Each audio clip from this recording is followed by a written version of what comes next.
The United States Zoological Association and Team USZA Animal Miracle Network supports the owners of all species of pets. Our mission is to educate and help people of the world become better caretakers of the animals you have chosen to be a part of your family.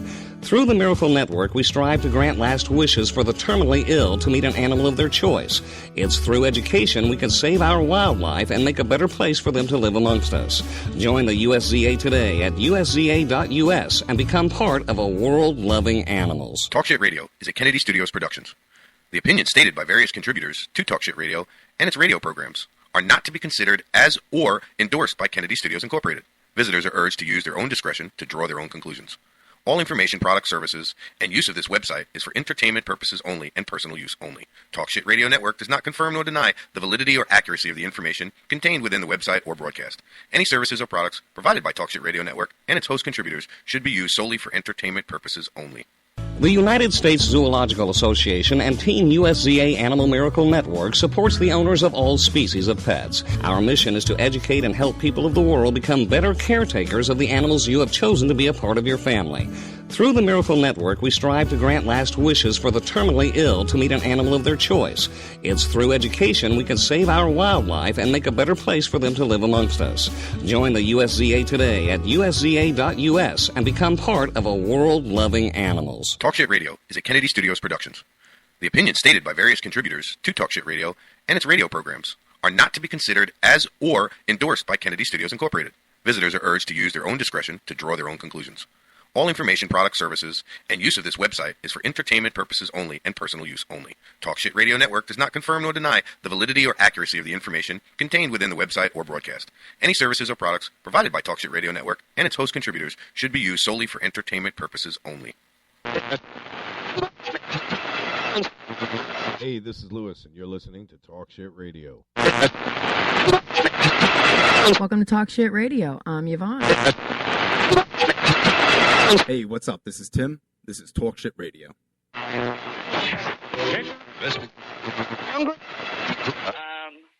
been out on the streets every day except for yesterday. Okay. What the media...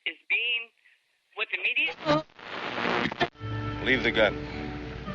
Take the cannoli.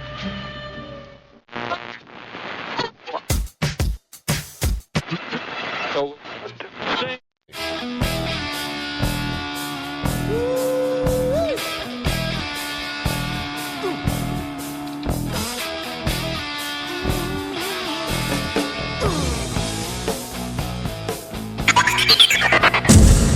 where'd the music go? What do you mean, where'd the music go? Where'd the music go? Good morning, everyone. Thank you for joining us on Talk Shit Radio this morning. It is February 18th, 2015. 2 more days until your birthday, Miss Ange. Yeah, big 14. We got Angela and Silent Miss sitting in the studio just chilling with us this morning off mic. Welcome, everyone. I'm still sounding a little shitty on the headphones. No, here. you sound fine. I can breathe. What, That's you mean for sure. your voice sounds shitty because of the sick? Because of being sick? Yep, it still sounds weird to me. Today we got a hell of a guest on today. He's a medical miracle himself. Walking medical miracle, right? Still walking. Still walking and quite healthy. Good. Yeah.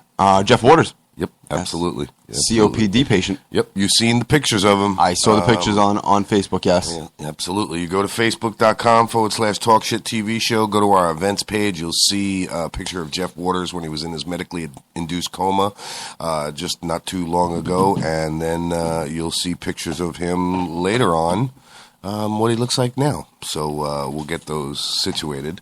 About 9 o'clock hour, he'll be up with us. What's up, Bubba? You look lost over there. I am lost. Every time I refresh, it's not coming up with the new title. Really? Are you logged in? I am logged in. You are logged in. I see. There it is. Got it. I'm making a mess over here. Fucking trash in mess. place. What else is new? I don't know, man. I don't know what's going on. But so today should be an interesting show. Like I said, we're going to learn a little about how Jeff has treated his COPD with medical grade cannabis. So another miracle made by medical marijuana. Absolutely. Let me check out this vape pen this morning and see how this is working. It's a little low, but it's still good. It's still good. It's good. Yeah, and I got the voltage set just right so you can taste the grape tobacco in it. Yeah, it's set perfectly. Yeah, we quit smoking cigarettes and just working off the vape pen for how long now, Mish? 72 hours now? 72 hours, no cigarettes. You too, right, bud? Yeah, no cigarettes. Yeah, you're doing good too. For a couple days now. Stick to it. Stick to it. I think we can do it. All of us. We'll feel better. I enjoy smoking cigarettes. I don't know. That's what I enjoy smoking cigarettes. You won't when you get my age, bro. When you actually.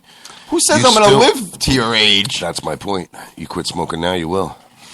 The only reason that I'm still alive probably is because of cannabis. My grandfather, he lived to be 85, 86. He was smoking up until the day he died. He had cancer a couple of times. I think it was stomach cancer he had. Yeah, he had you want to go through all that shit? A lot of it cut out. He had pancreatic cancer. And back in 1995, he had it all cut out, and he was fine. And he was still smoking all the way up until he freaking died. He died of heart disease, I think it was. Yeah, well, all probably due to smoking.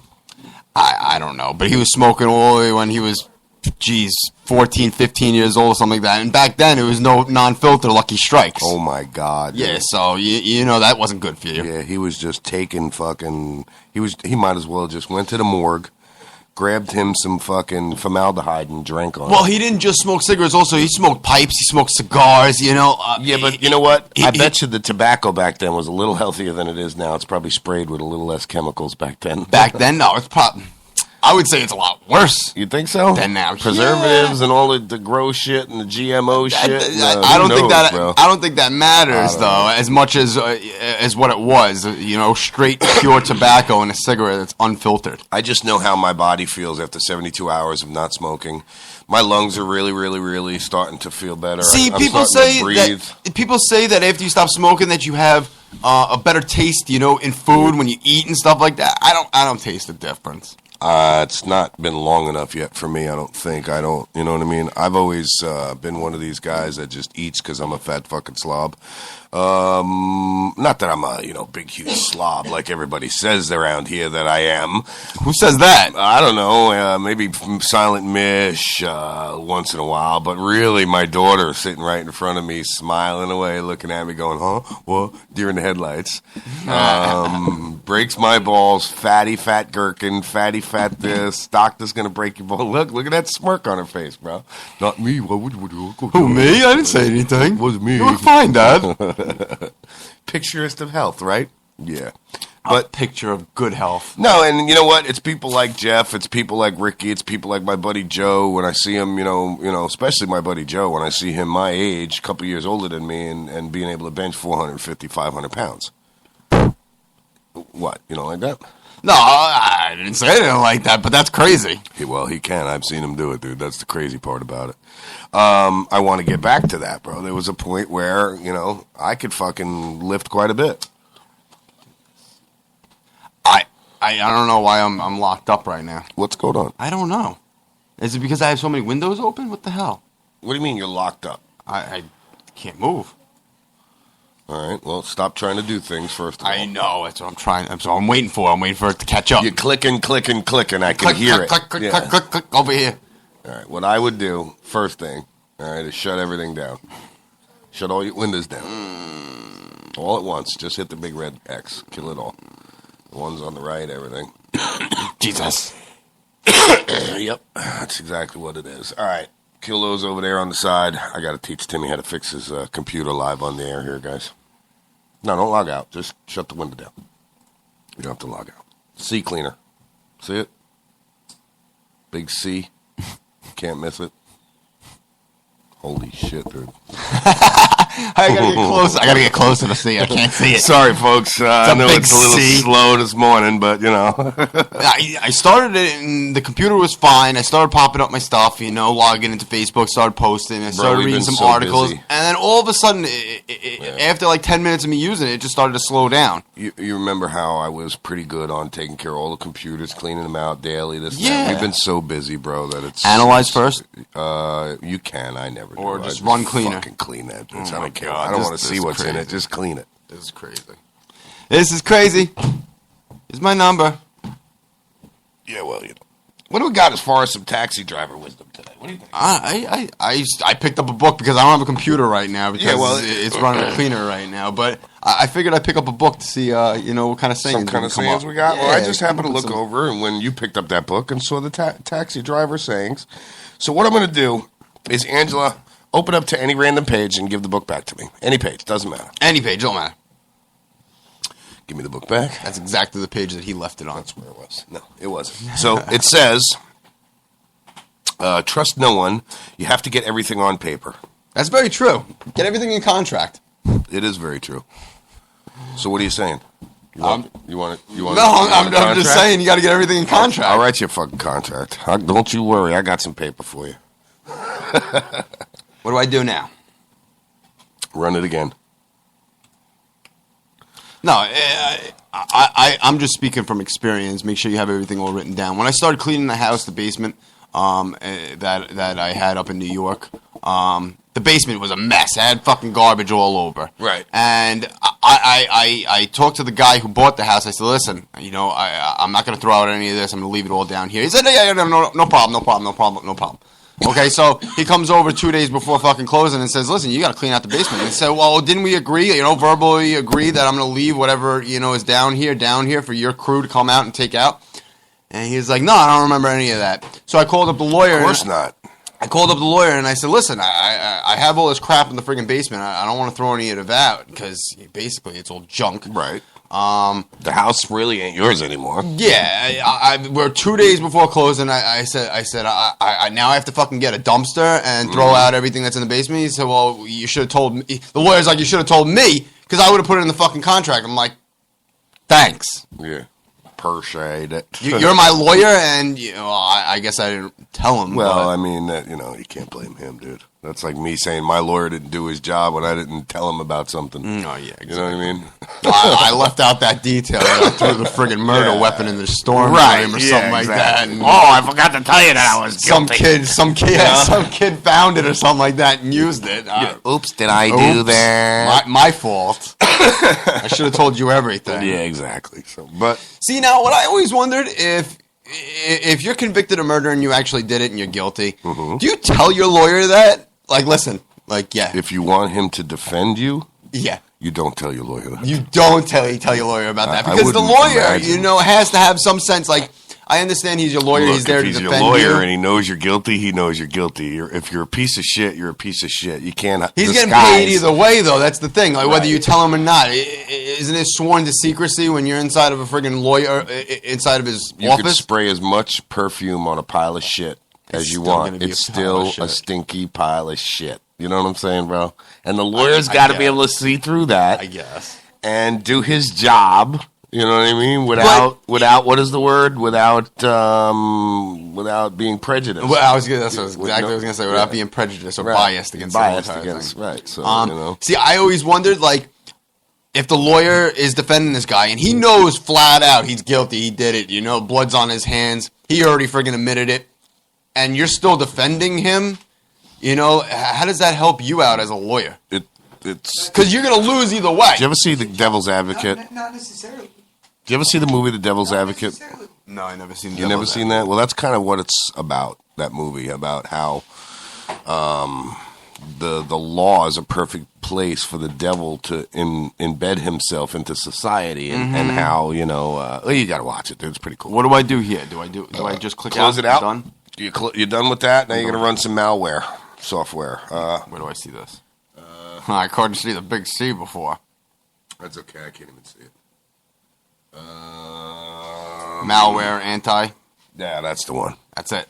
Yeah. So, all right. So moving on. Anyway, where we at? What's this here? What's this? Huh? What's going on? Right. I don't have anything pulled up.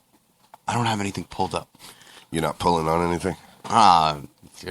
Hey, easy now. Remember, I'm sitting next to you. It's not, Do you want to? Never mind. Allow the following. Yes. Yes.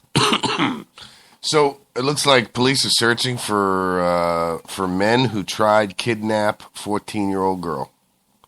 A man. I love the way they write these headlines. They're fucking like idiots, dude. I swear to God. Who did the caricature of him? I don't know, but it's a pretty bad sketch. I got to tell you that looks like 6 people that I know. You know what I mean? Here in Hernando County. I know him. Yeah, I've seen him before. Shit, I could shave my mustache and brush my hair like that. No, do not hit that. Go to scan up top. Threat scan. Start. All right. All right. Jesus. Yeah, that looks like anybody, dude. Are you kidding me? I know him. I've seen him before. I've seen him twice. Seen him at the fair. Remember, Ange? We went and seen him twice at the fair. It was 2 different guys, but the same guy. Remember? A lot of Chinese people, she says. He's not even Chinese. That's funny. See? Good luck finding this guy, man. Holy shit. All right, so we got some crazy shit going on US 19 today. We have one hell of a crash involving a tractor-trailer that's closed US 19 just south of Gulf to Bay Boulevard. Now, I've been watching video and pictures and shit of this accident. Yes, just let it, yeah. No. You want to hit update? Update now? Update it, it'll do its thing, and now you can bring shit up and do what you gotta do. It's gonna run really slow until that's done, but you'll be alright. Shrink that down, bring up the shit. Yeah, you're good. Bring it all up. Stop watching porn on that fucking I'm thing. not watching any porn on this. I swear to God. Oh, you're doing it over here on this one. No wonder it's so slow. Wink, wink. Yeah. So yeah, this was a pretty bad accident. I think they got the fire and everything under control, and shit's moving right along. But it was quite interesting to watch it unfold this morning. I've been up since 5 o'clock. Right on Bel Air Road and Drew Street to the north, traffic in both directions is being diverted. Motorists are advised to avoid the area during the next few hours. Like I said, take McMullen Booth, Bayside Bridge, take Belcher Road, take Keene Road. It's bad. I like I said, I looked at the camera views of what's going on US 19, which you can do on baynews9.com on their little traffic doohickey thing. Yeah, you can check out the cameras. It's locked up, closed up, sealed up, bad looking. Bad. It's bad. Find another route. Yeah, definitely. Don't take US 19 south. No. So, you got stuff coming up now, right? Yeah, I got some. How's it running? Yeah. A little better? It's going to run slow while that scan's going. So, I'm interested to talk to Jeff again. We haven't talked to him in quite some time. When I first got the radio station up and running, we had him on. I still haven't yet to talk to him or yeah, you have yet myself. to. Yep, absolutely. Yep, so this ought to be good. Oh, boy. We got just so much been going on. I don't even know where to begin, I'll be honest with you, Tim.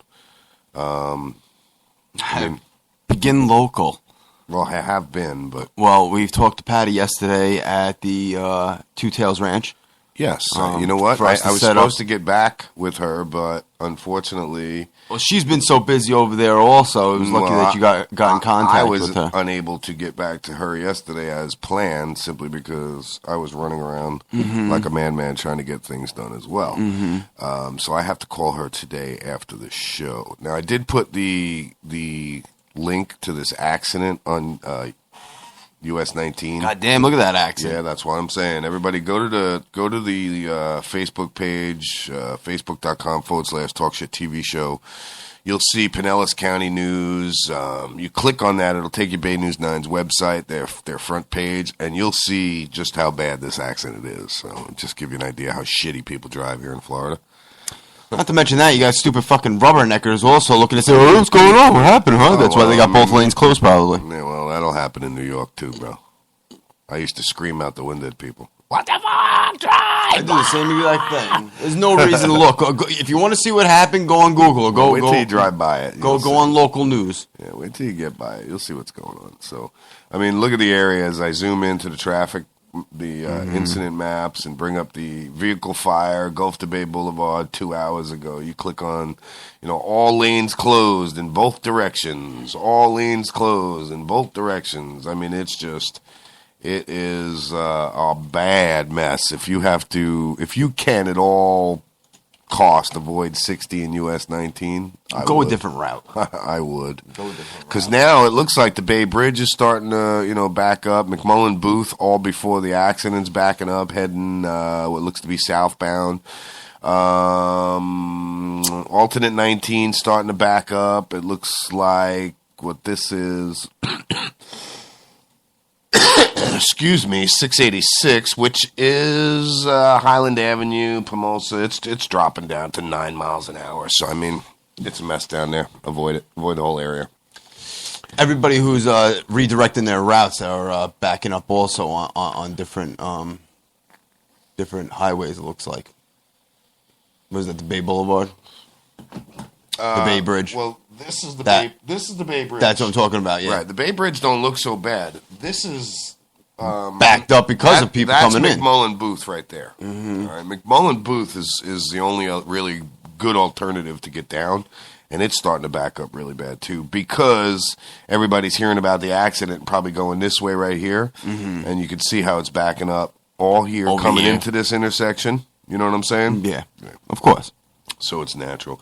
Honestly, if you stay on alternate 19, US 19 alternate, you're actually pretty decent, except for some small little slowdowns. But I mean, and then once you get past that, you go, you're good. So, but that is really that's really it. And then you got your normal slowdowns coming on 275 into Malfunction Junction, Tampa. Looks like, what's this, 75 coming in to, or not 75, I'm sorry, 41 Dale Mabry coming into Town and Country is backing up quite a bit. Do got another accident. No, that's construction. All right, so yeah, that's it, guys. We just pretty much got that mess on 19. That's construction. Nope, that's another accident on Veterans Highway reported 10 minutes ago. Wow.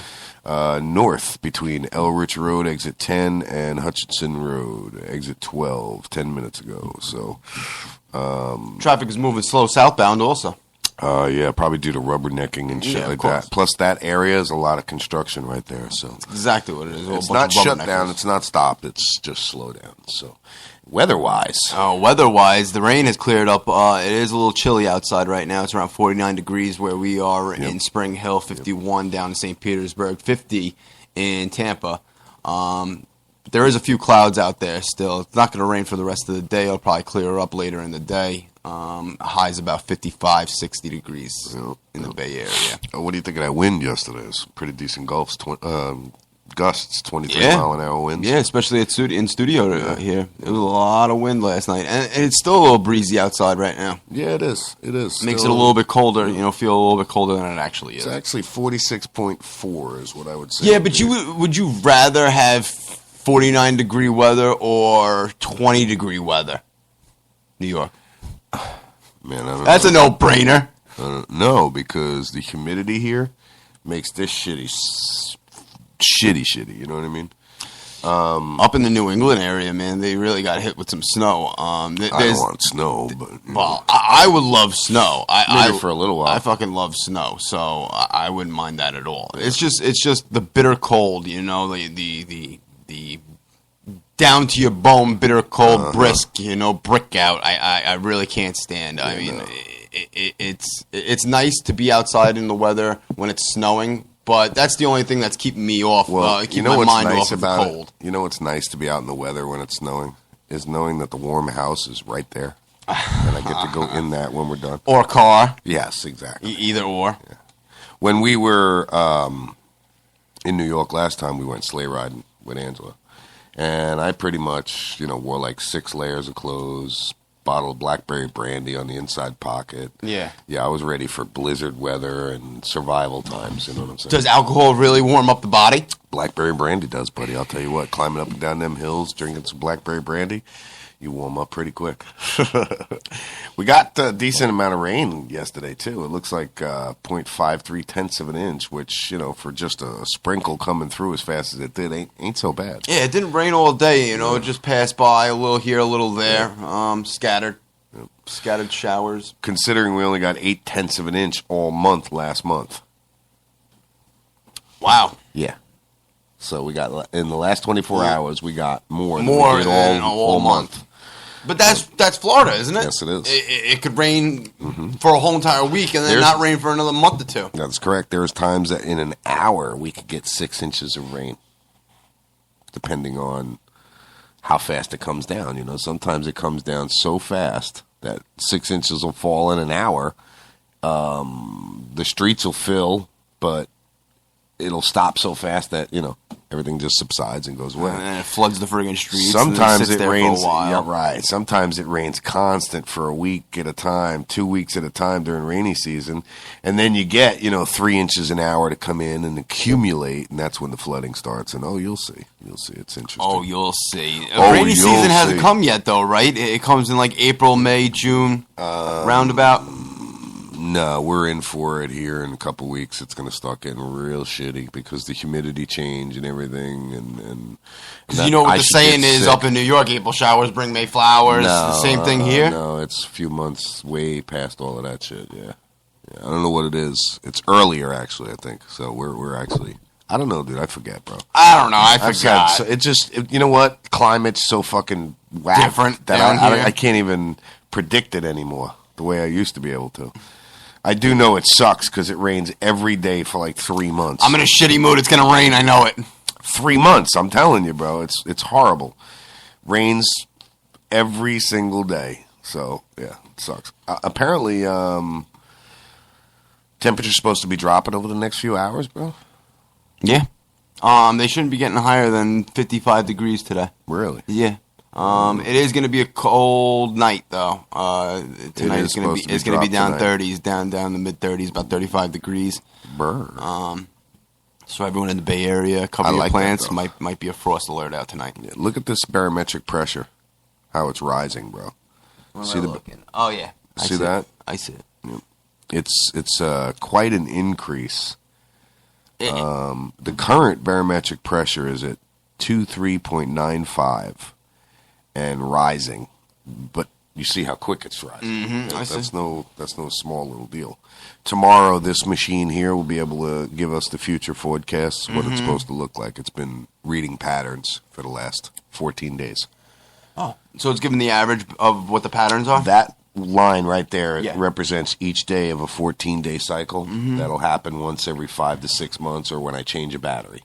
What it does is it reads weather patterns for 14 days to be able to predict future forecasts. Wow. Yes, it's pretty... That's pretty ingenious. It is a little $100 piece of shit weather station that is unbelievably ingenious. So, yeah. What are you ready for school, baby doll? My little baby. No college today, right? School. No, regular school today. Watch the microphone stand. Learn a lot. Kisses. Have a good day. Learn something. All right. Have you seen the new fad up in in Boston? What's the fad? Well, the fad is now people are videotaping themselves diving into snow piles, that are built up by snow plows and shovelers. It says the mayor of Boston on Tuesday warned the young adults about making films about themselves diving headfirst from windows into piles. Stop their nonsense right now. Sorry. I don't understand why the mayor has to get involved in here. These kids are going to do it either way. Well, you know why they're saying stop the nonsense. Why? Is people breaking their friggin' necks? Probably. They're probably diving into piles of garbage or something. Who knows? Yeah, you don't know. Man, I'll tell you what. I used to do it off the side of my house only because we knew what was under the snowdrift. Right. Yeah, exactly. If I didn't know what was in there, then shit, I ain't diving in. Well, just like you remember... if you dive into a dumpster full of freaking razor blades, from an industrial accident, you never know. A bunch of friggin' hypodermic needles in a dumpster. You never know. Do you remember up in New York when it was fall time, people rake their leaves, they put it out by the street, yeah, the big piles, so they come and they suck the piles up, the town comes by. I remember my friend... No, I don't remember that, actually. You don't remember that? The town never came and sucked any piles up at my fucking That's house. What they did at my house. Really? Yeah, they came by. Everyone left their leaves out by the street. Buddy. Oh, hell no. And the town came by and sucked it all up into their little vat, into their vacuum. But my friend, he was driving. He was going to barrel through, one of these friggin' piles that were at the street. Fucking cinder blocks inside. Just fucked up his whole car. Oh, no. Fucking blew out his front right tire and basically fucked up the bottom of, I guess his muffler, I think it was at the time, or his catalytic converter, just bent completely. Not good. Yeah, he'll never do that again. Yeah, no. We're going to take a quick break. I'm going to play a couple commercials. We'll be right back. Talk Shit Radio Network, everyone. I appreciate you tuning in. We'll be back in a sec.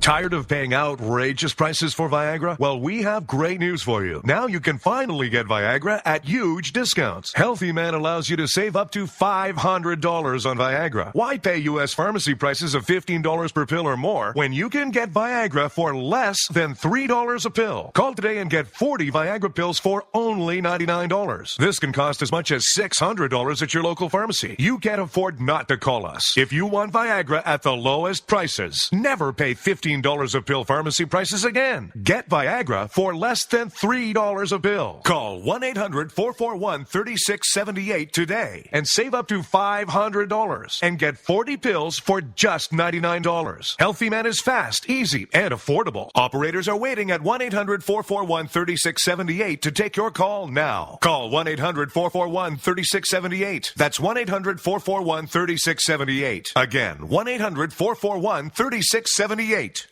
Are you tired of commuting to a job that makes someone else rich, working harder than ever, but getting nowhere? Do you hate spending hundreds of dollars every week on daycare, having someone else raise your children? With our opportunities, you can start earning money as soon as next week. You get to be the boss, work from home, and live a happier life.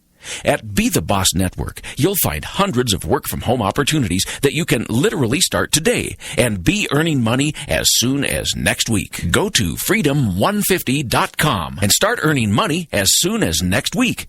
You get to be the boss.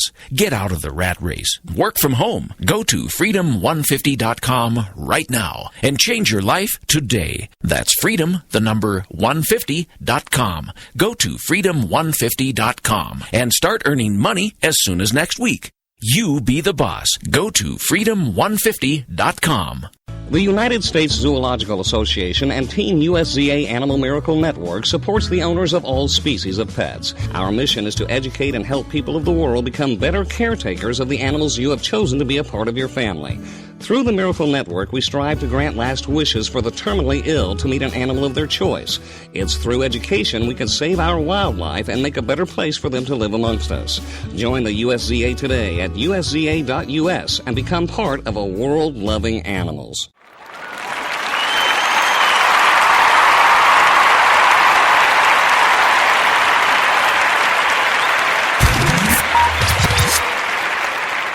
Hey, welcome back, Talk Shit Radio Network, everyone. Thank you. You're welcome. Oh, that applause wasn't for me? No. Oh. How's that thing running better? Yeah. A lot faster, right? Yeah. There's other things I can do to it to make it quicker. I know, but right now I have to get on it. I have to be on it. Right. All right, so moving right along in the news here, let's see what we got going on in some local news. I know there's always some crazy shit. Other than this accident, the weather, and police searching for men who tried to kidnap a girl, you know, it's the same old stuff. Neighbors are fed up with the stench at this wastewater plant. And down here? Yeah. That was I was just watching that actually this morning. It's a shitty situation. What could they do with that? Shitty situation. I got it. Really? What could they do? They're gonna freaking shut it down and what? I mean, it's still gonna smell. They gotta bury it, just like the landfill in Have you ever Staten been up Island. here to Walmart? Yeah. And smelled that?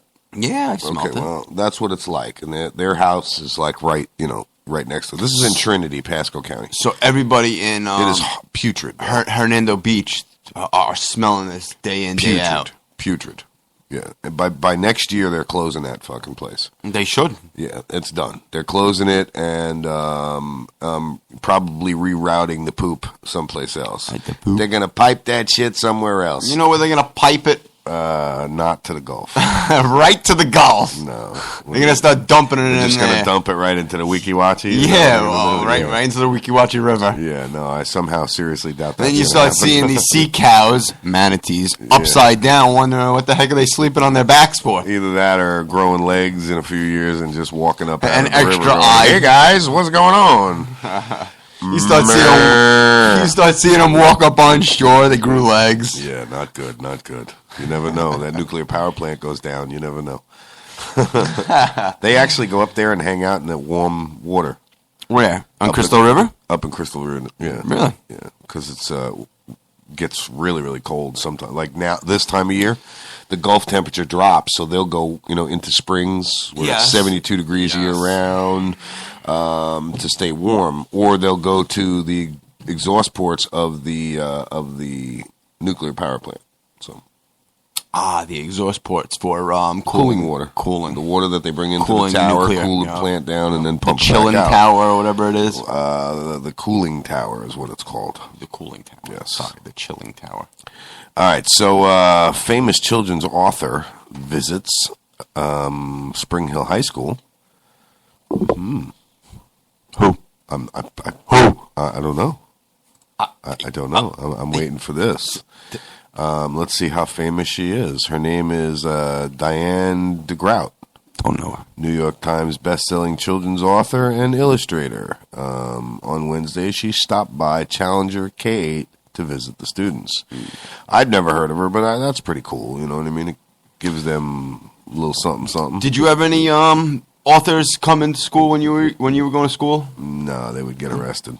Why? I'm just they would get arrested. What do you mean they get arrested? I knew you wouldn't get it. So, no, actually, I didn't. We had other speakers come into the school and speak, but that's about it. You remember that big deal with the in Moon Lake, the whole bust and looking for the.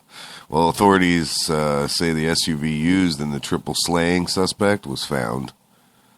Remember that whole deal we just did, the triple slaying that happened?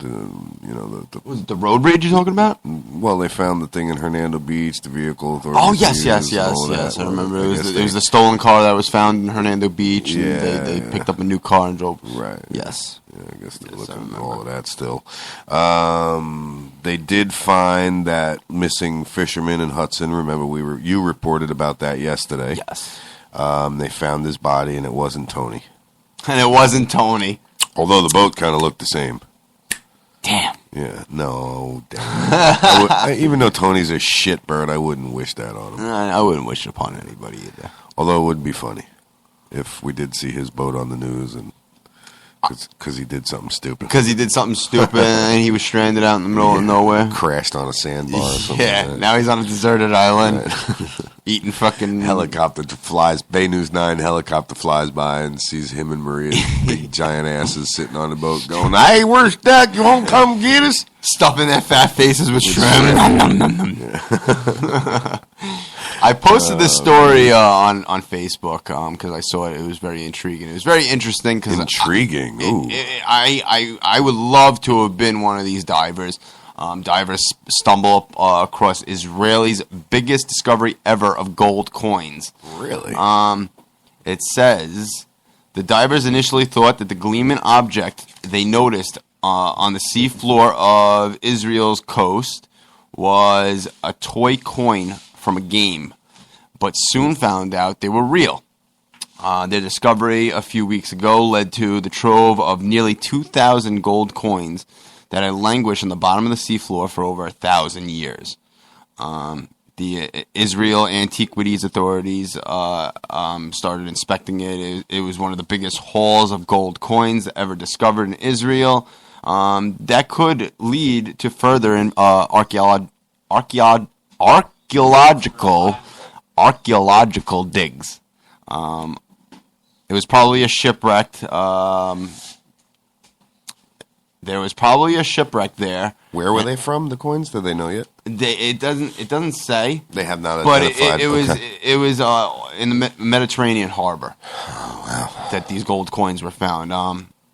I think that's awesome. I love anything like that. I always wanted to go scuba diving. Yeah, I always wanted to go shipwreck diving. But I was shipwreck diving. Shipwreck diving. Is that what you call it? Well, on Long Island, there's a bunch of shipwrecks. There's a lot. Yes, I know. And divers, explore these shipwrecks for we do. good footage of pictures. I didn't have The cameras back when I was scuba diving just before I left weren't available. So, but I'm sorry. Yeah. But that's what people do on Long Island. You know, as you got to go see the shipwrecks. If you're a diver, you have to go see the shipwrecks. And it's actually boring after you've gone and seen it. Wow. Open water diving. It's a nice experience. Open water diving after about I don't know, the 5th time is just whoop-de-doo. Whoop-de-doo, Basil. But that's free diving, right? That is open water. That is going out in open water and diving.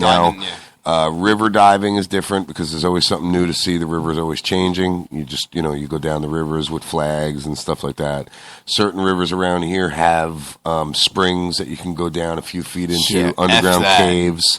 They're not caves. You go down in one spot of it, you turn around, and you see the other spot, and you see the sun shining right through. It's just a limestone trail that's been you just out. dive down under and up? Free dive it, bro, with no tanks, nothing. I mean, I've done it. It's probably like a fucking 30-second journey under the ground, but it's cool as hell because you're swimming in a cave. You're in a cave, underwater. For about 35 seconds, you're swimming in a cave. Now, when Felicia was inside Michelle's belly at about 6 months pregnant, I have taken them 57 feet down to the bottom of a cave. In the mouth of a cave, we went scuba diving and sat there. They didn't go in any deeper. We just sat at the mouth of the cave where the sign sits there with the Grim Reaper on it. Yes. That says, you don't want to go any further if you're not experienced diver.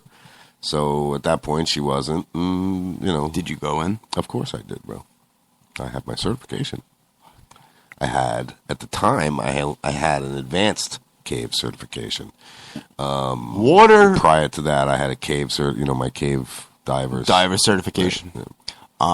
Water scares me. I mean, I could be 10 feet under, I would be fine. But if you're 50 plus feet underwater, and God forbid if anything fails, your regulator, your tank, one of your hoses disconnects or something like that, there's nothing getting you back to the surface fast enough. Because if you do, the pressure in your lungs is going to make them things go. But at that situation, you've dove enough to where you have the experience to figure out what to do. And the equipment, not only to figure out what to do, it's called redundancy. All right, you always have redundant systems. So if you have one breathing apparatus that fails, you have a secondary. Okay, if the secondary fails, you have a third. All right, if the third fails, you have a fourth. And maybe not all breathing apparatuses, but ways to get yourself out of that situation. You always have those redundant systems.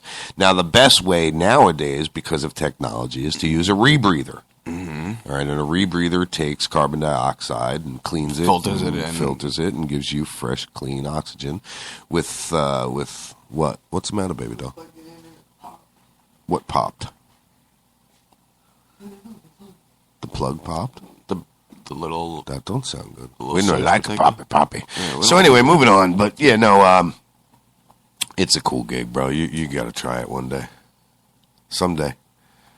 We have, in just minutes away, Jeff Waters calling us up to discuss how he has pretty much overcome COPD, diabetes, with the use of medical cannabis and how he did it with the cannabis. I'm going to let him talk about and tell everybody. I saw his pictures that was posted on Facebook yesterday. Right? Oh, my God. He looks so healthy. Compared to the picture that we have on the event page. Yes. Now, that picture that you're talking about, once we get him on the line, I'll ask Mish or possibly him to post it in the page so everybody can, go there and see that that's what he looks like now. And take a look exactly what we're talking about. Right. Exactly. Now, what's really amazing about it is he's not, it's not just a matter of vaping, smoking, inhaling for him. He consumes whole plant. Mm-hmm. Just juices the thing. By process, yeah. Absolutely. You know what I'm saying? So, which we've talked about with September Pierce, how the fibers break down, and there's so many other nutritions. We've talked about that with Michael Minardi. We've talked about it with Jeff Waters a few times, when the show first began, we had Jeff on. Mm-hmm. So, I'm excited to have him back. I feel like cock-a-de-poo-poo So we do have Silent Mish still here in the studio with us today. So I'm gonna, she's in the studio with us. She's just playing silent off mic today for a little while. Once we get Jeff on the line, we are gonna bring her mic up, and I'm gonna duck out because I got some adjusting to do, but I'll be here, of course, with the headphones on. You just got things to do on the system here. Yeah. So I had something pulled up that I wanted to talk about. Oh, here it is. Come on, why is this not working? All right. So I just thought this was interesting. It was just, it was off of the antimedia.com. Woman who threw bacon at police station mysteriously disappears after charges dropped. Mysteriously disappears? Yeah. Jeez. Was there a pun intended, throwing bacon at pigs? I don't know. She was involved in a bizarre bacon throwing incident at a police station near Boston. She has been reported missing according to police sources. McNamara was last seen with acquaintances having dinner at the Natick Mall in Massachusetts on Valentine's Day. So apparently, the Muslims or somebody took this chick and stuffed her in a van somewhere, and then tucked her away because she threw bacon at a police station. So I wonder who hired them to take her. I would be willing to bet she did a little more than just throw bacon. Than throw bacon at a police station. I'm pretty sure she might have been throwing bacon on, front doors of mosques and shit like that, which I could imagine that might be detrimental to one's health. Oh yeah, definitely. Just walking on the property with some pork products could get you beat up. Could get you killed. Well, not just beat up. Get you beat up. Get you beat up at least. But I'm thinking killed also. Especially with these extremists. Well, I mean, you stand there and run your mouth after walking on their property with bacon products. I'm thinking they'd continue to beat you to death. I mean, if you just, no pun intended, sorry guys, it was a joke. I'll leave now, you whooped my ass. I'm thinking that's as far as it went, Look, I'm not for any extremes, Muslims or anything like that. To each his own. But you walk up to a mosque where they're actually trying to have religious service, you deserve to get your ass kicked, whether it's a terrorist act or not. You know what I mean? You're testing them a little too far. You are pushing your luck, buddy. Yes. You are stepping on eggshells. That's like a guy made it to the news last week sometime. He brought he strapped down and exercised his rights to open carry, walks into a police station to get some paperwork and shit. But he walks in with an AR-15 strapped to his front. Right here across his chest. Mm-hmm. Pow! They didn't like that. But there's nothing they can do because it's an open carry situation. You know what I mean? So, that's scary, man. People walking around with AR-15s, maybe fully automatics. Yeah. Huh? Yeah, very scary. Absolutely, extremely scary. So, just think about that, Last but not least, what I have here before I duck out, we got somebody in the chat saying hello. Oh, that's Silent Mish. Silent Mish saying hello. She's being silent. Yeah, she's not being silent. That's not being silent. Last but not least, what I have before I turn it over to you and Michelle is ISIS. This is according to yournewswire.com, and the headline reads, ISIS. We are living in the end times. Nothing can stop us. That's what ISIS says. It says, they are on record saying that they believe we are currently living in the end times and view things not as typical terrorist organizations would, but as an apocalyptic cult. I'm not going to read too far into that because I don't like reading about these cocksuckers and giving them any more publicity than needed. Yeah. But I will put it up on the Facebook page for everybody else to go and check out and see for their own, because it's a really cool picture. See the picture? I see the picture. That looks like the picture from yesterday that we were talking about with the train. Oh, yeah. The explosion from the train blowing up. Yes, in West Virginia. Yep. I didn't see any updates on that. I actually want to look into that because that seemed very interesting. I want to know how that train derailed. Yeah, that would be very interesting to find out. Silent Mish, I think your mic is up. You want to bring that down to you? Good morning, Silent Mish. Hello? It's definitely... Hello? I gotta adjust her mic, bro. Why is it bad? Hello? Hello? How are you today, Michelle? Shitty. Shitty? Everyone's shitty. Everyone's getting over something. Some sort of flu, some sort of bug. Day after derailment, cleanup and restoration begins. This is by the Charleston Gazette. If this could pull up, because I just clicked on the headline. Come on. I just cleaned this thing. Everything all right over there? Yeah. All right. All right. Can you hear me now? Yeah, I can hear you now. So this news presenter, his name is Jon Snow, decided that they're doing a story, Cannabis on Trial. It'll be on March 3rd. He's 67 years old. He has broadcast for many different conflicts around the world in his career. But they decided that he was going to be a guinea pig in a skunk cannabis trial being filmed for Drugs Live Cannabis on Trial program. Really? What channel is that, baby? I'm looking. Okay. What is his role as a guinea pig for this trial? It says, as a part of the government-approved trial, Snow consumed 2 balloons of skunk cannabis in vapor form. 5 minutes later, he had lost all control.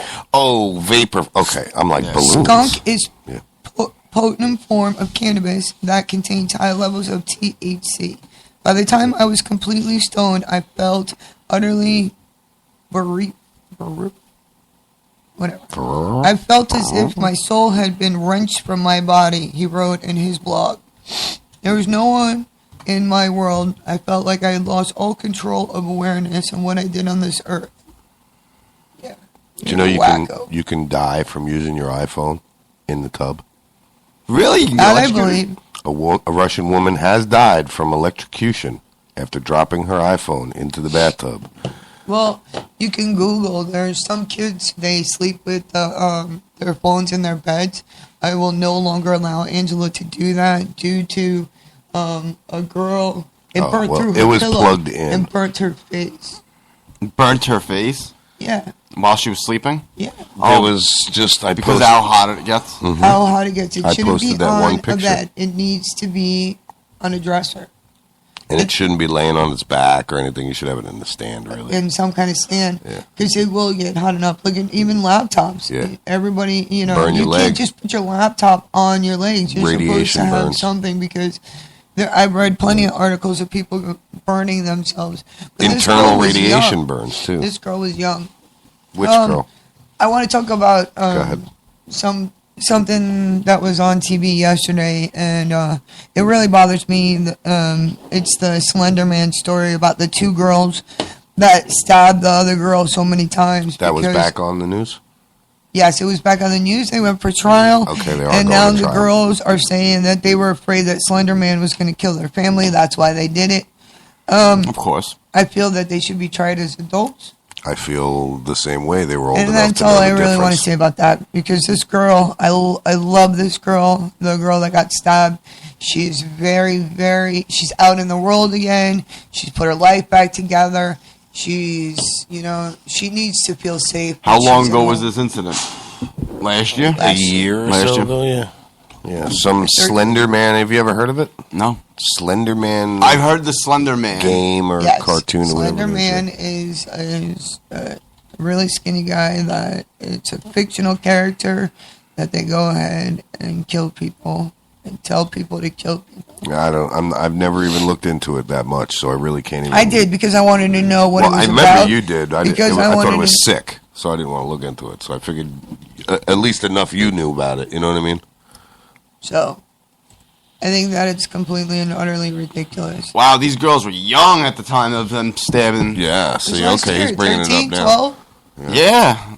Age 12, 13 years old. For people out there that don't know what Slender Man Truly is, and why don't you let utterly them fill them in? ridiculous. Fill them in what Slender Man is. Might as well. Disfigure Barbie dolls, and alarming drawings with scoured faces, such as "I love killing people, I want to die." Mm-hmm. We were in the bedroom of the Wisconsin girl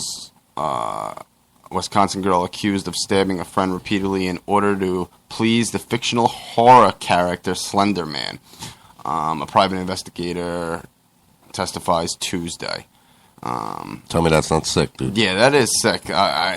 What are these people idolizing over here? These people, these kids are idolizing video games. I mean, I know Halo, Call of Duty. Yeah, you know, you're not going going out and run out and start war in the neighborhood. And start throwing pipe bombs at people. What about Grand Theft Auto? How many people are blaming Grand Theft Auto for them to go out and steal cars and shoot people and I played it and I wanted to. They're just finding an outlet to blame someone on, like the Marilyn Manson thing way back when with the whole Columbine. You know, like his songs really made people go out there and kill people. No. Seriously. But it basically states that they idolize the fictional horror character Slender Man to do these stabbings, to do this stabbing. Yeah. Even as a kid, dude, there was never anything that was that influential on me to make me go out and do any crazy shit. No, I have my own mind. Yeah, maybe I've done some crazy shit. I have my own mind. Whatever my mind decides to do, I'll do. I'm not going to friggin' take it upon myself to kill someone because this guy in the cartoon told me to, or because he's doing it. Yeah, no, never. Sorry. If I'm going to kill someone, I better have a better reason than that. Yeah, well, it's going to be over something they did to my family, my children, something like that. Exactly. So, yeah. Not good. Baby, let's talk about who we got coming on next.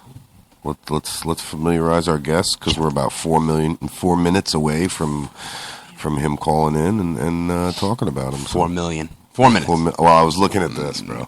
So yeah, that's awesome. It is awesome. Stumbling upon a shitload of gold. God, I would have loved to have done that. Oh, yeah.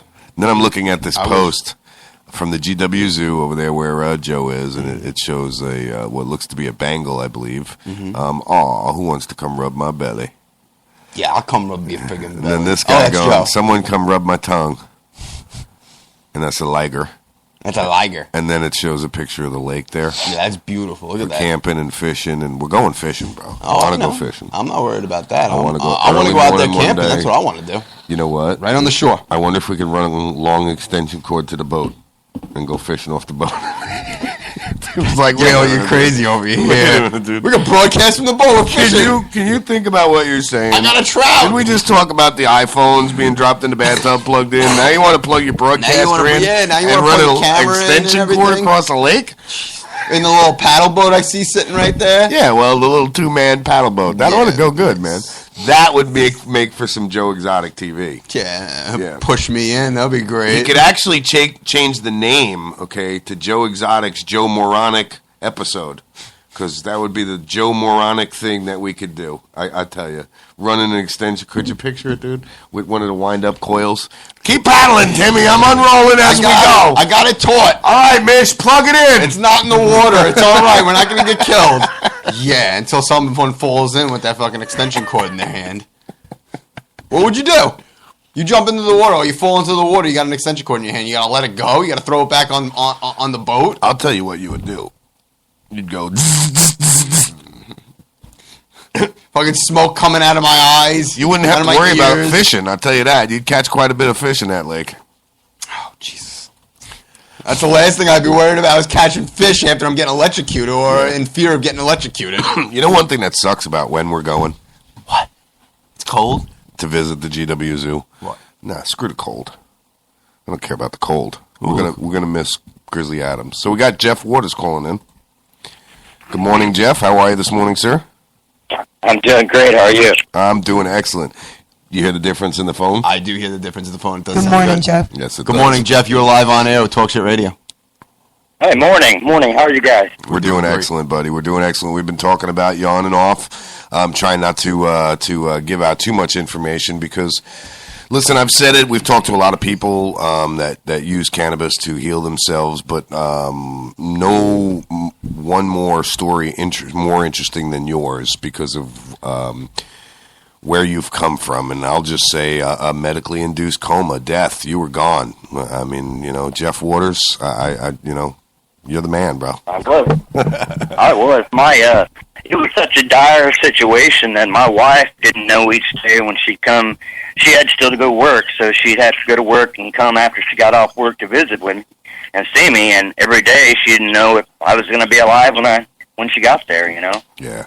Well, Jeff, I didn't meet you before, but when you had you call in a little earlier when we first started the show, when we first started the program, Tim wasn't with us. I was talking quicker than I was speaking. I'm sorry.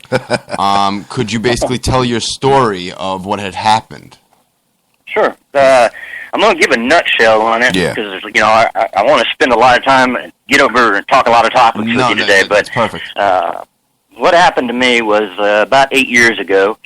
I was what I consider fairly healthy. I was doing at that time plumbing work, so I was doing a hard labor job, and I was traveling, and occasionally I would get sick and I'd get bronchitis, and I never thought anything about it. I'd go to the emergency room, and they'd give me inhaler or breathing treatment, and antibiotics, and send me home. And then finally one day I had a really bad episode and ended up at the ER. And later on, they had told me at that time I was still smoking cigarettes, and they told me I need to quit. But of course, they told me that every time I was at the emergency room. I never thought anything about it, And that time, I'd never heard of COPD. They didn't have these crazy commercials for all the COPD medications on TV that they have now. From before this had happened, this incident, you were healthy, right? Like you felt great. There was no problems. Well, before now if we're talking about the coma, that's a different situation. I'm talking about when I was first diagnosed with COPD. But yeah, I'm saying even before that, you knew no problems. Nothing was wrong, right? No. I was healthy. I didn't ever go to the doctor, and like I said, when I did, it was just usually, and nobody ever thought about it, but it was usually bronchitis. Mm-hmm. And then nobody put it together. And like I said, because I was healthy, I didn't go to a regular doctor all the time. I mean, there wasn't no reason for it. So anyway, they sent me back home after that last ER visit, and then in the mail, we received some paperwork about COPD, mm-hmm. and so we started researching it. I went back to my family doctor. At that time, I did have a regular doctor, and went to my regular doctor and started doing testing, and sure enough, they confirmed it was COPD, and they started putting me on the inhalers. That was the start of it. Then, once I got diagnosed, from there forward, things kind of happened fairly quickly. We moved to Texas. At that time, when I first got diagnosed, we were in Oklahoma. We moved to Texas in the big city, and it seemed like in that area progressed really quickly. But I kept getting worse and worse. More inhalers, more medicine, more everything. Here, this inhaler don't work. Let's add this one, or let's try this one. And none of them were ever, and they always said it was never going to cure me. They were just trying to give me a quality of life and a longer life. And so this went on and on and on. Inhalers, medications, of course, with the diagnosis everything came with it. Depression, anxiety. I had high blood pressure. I had found out I had another disease called hemochromatosis, which causes your body to produce too much iron. It can cause liver failure, heart attacks, strokes, lots of things. Wow.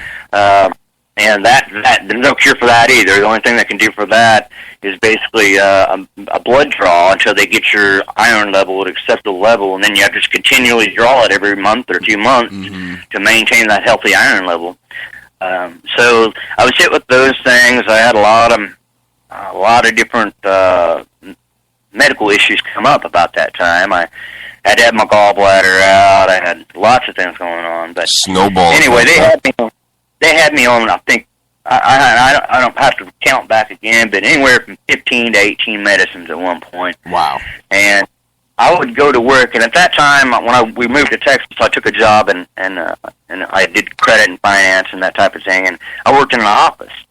And just working in an office, they had me on so many drugs. When I got there at 8 o'clock in the morning, I wouldn't be nodding off at my desk, just fighting to try to stay awake to be able to work. Mm-hmm. And just kept going downhill, and then I got so bad I just couldn't even work, man. I just couldn't do it. I couldn't sit and talk on the phone like I'm talking to you for this long period of time because I'd run out of breath and cough and everything else.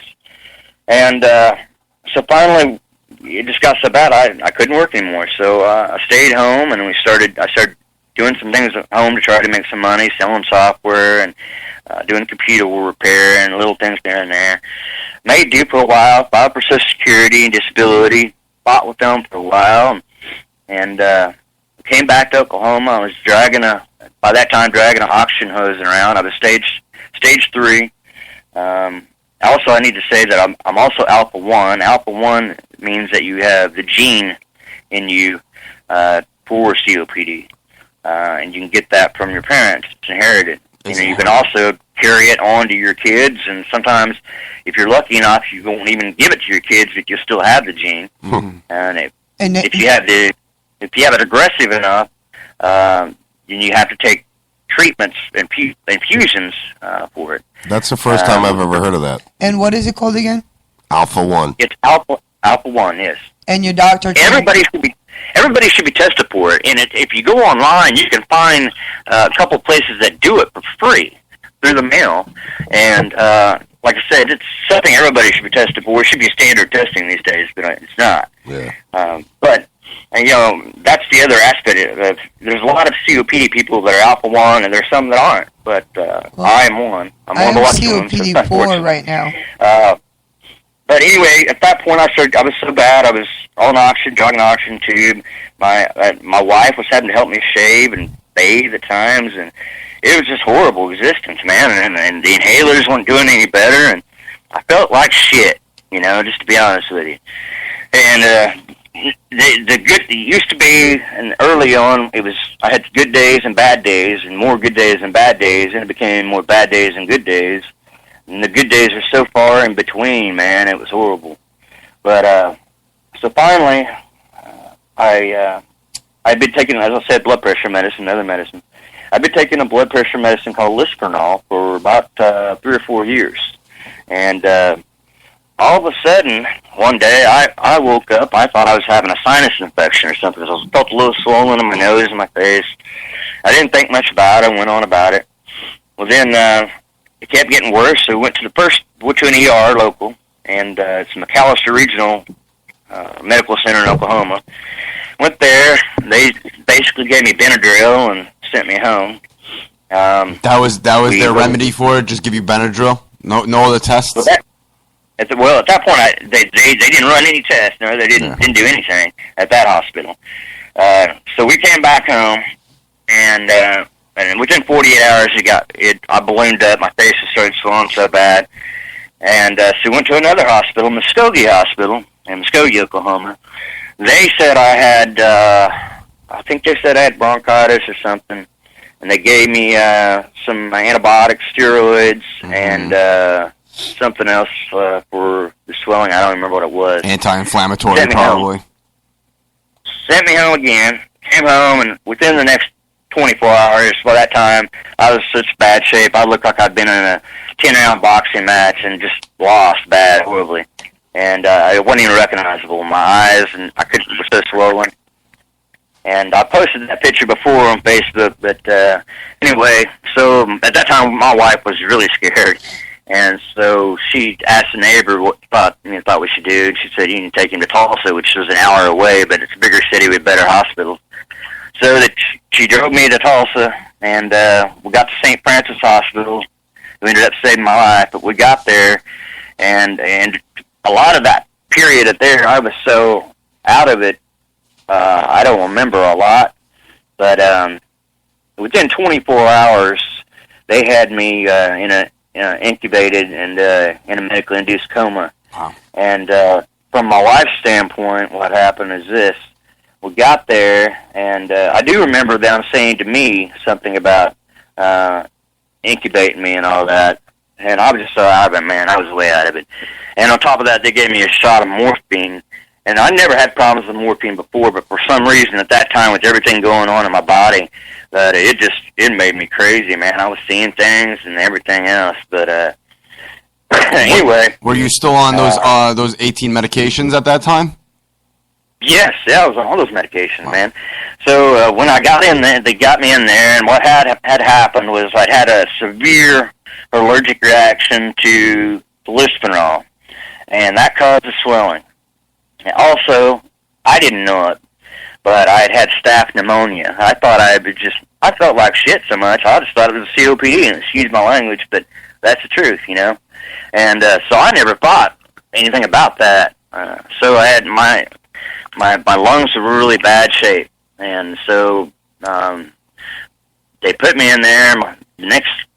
My wife had to go back, and again, that's an hour drive, and she had to go back to work. So she went back that night, went to work that day, came home. My mom was there, so they didn't just do these things without permission for some family member. But when she came back 24 hours later, she saw me on all those machines and tubes, and she lost it, and asked the doctor why he has to be on the machines like that, and he said his lungs are just so weak, so bad that they can't do the job themselves. Jeez. And so that started. I was put me in a medically induced coma. I had some infection in my jaw, so they had to do they had to shave me.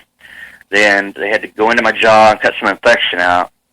They also had to put a trach in because they were afraid that my mouth and my throat was going to close up, and because they were having a hard time fighting that allergic reaction I had. And so they did that. My wife said, it was like a scene from a hospital when you're on an ER show or something. They had to take me off the ventilator, and they were on top of me with the bags and all that.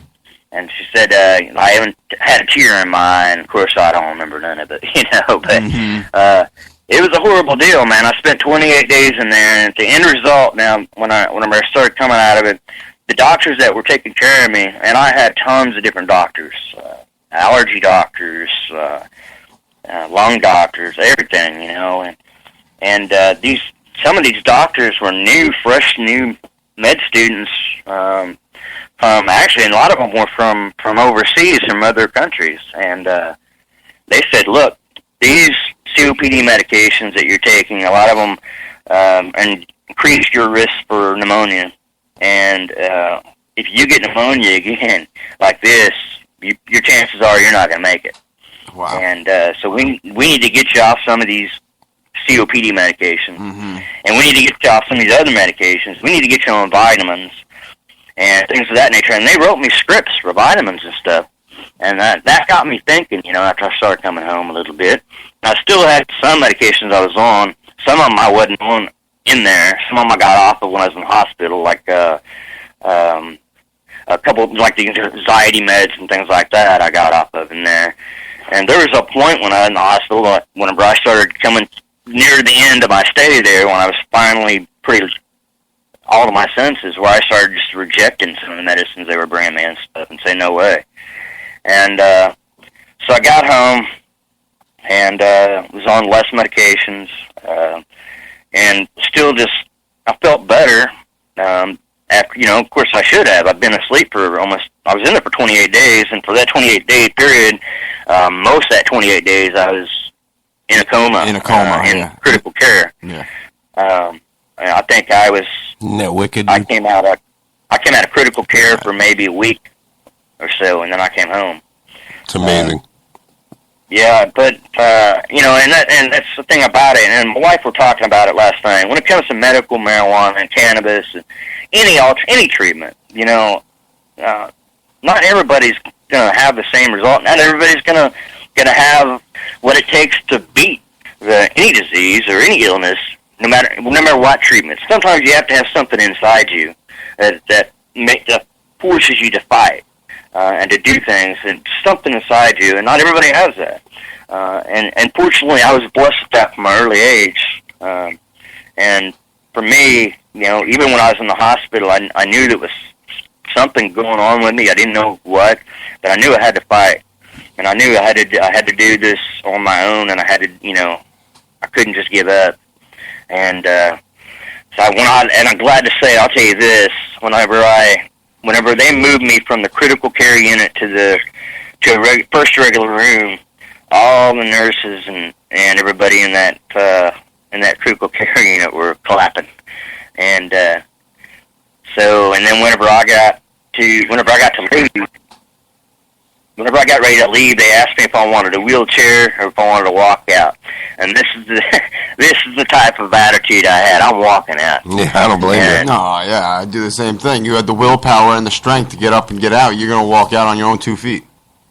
Yeah, and I'll tell you this, I was regretting that decision a little while after I made it, but I did it, But it was tough. It was the toughest part of my life, man. And from that, I came home with bad PTSD because I had some crazy dreams, hallucinations, and inner revels of things being real and not real that just blow your mind, And would you say it was the medication is because you were having those dreams?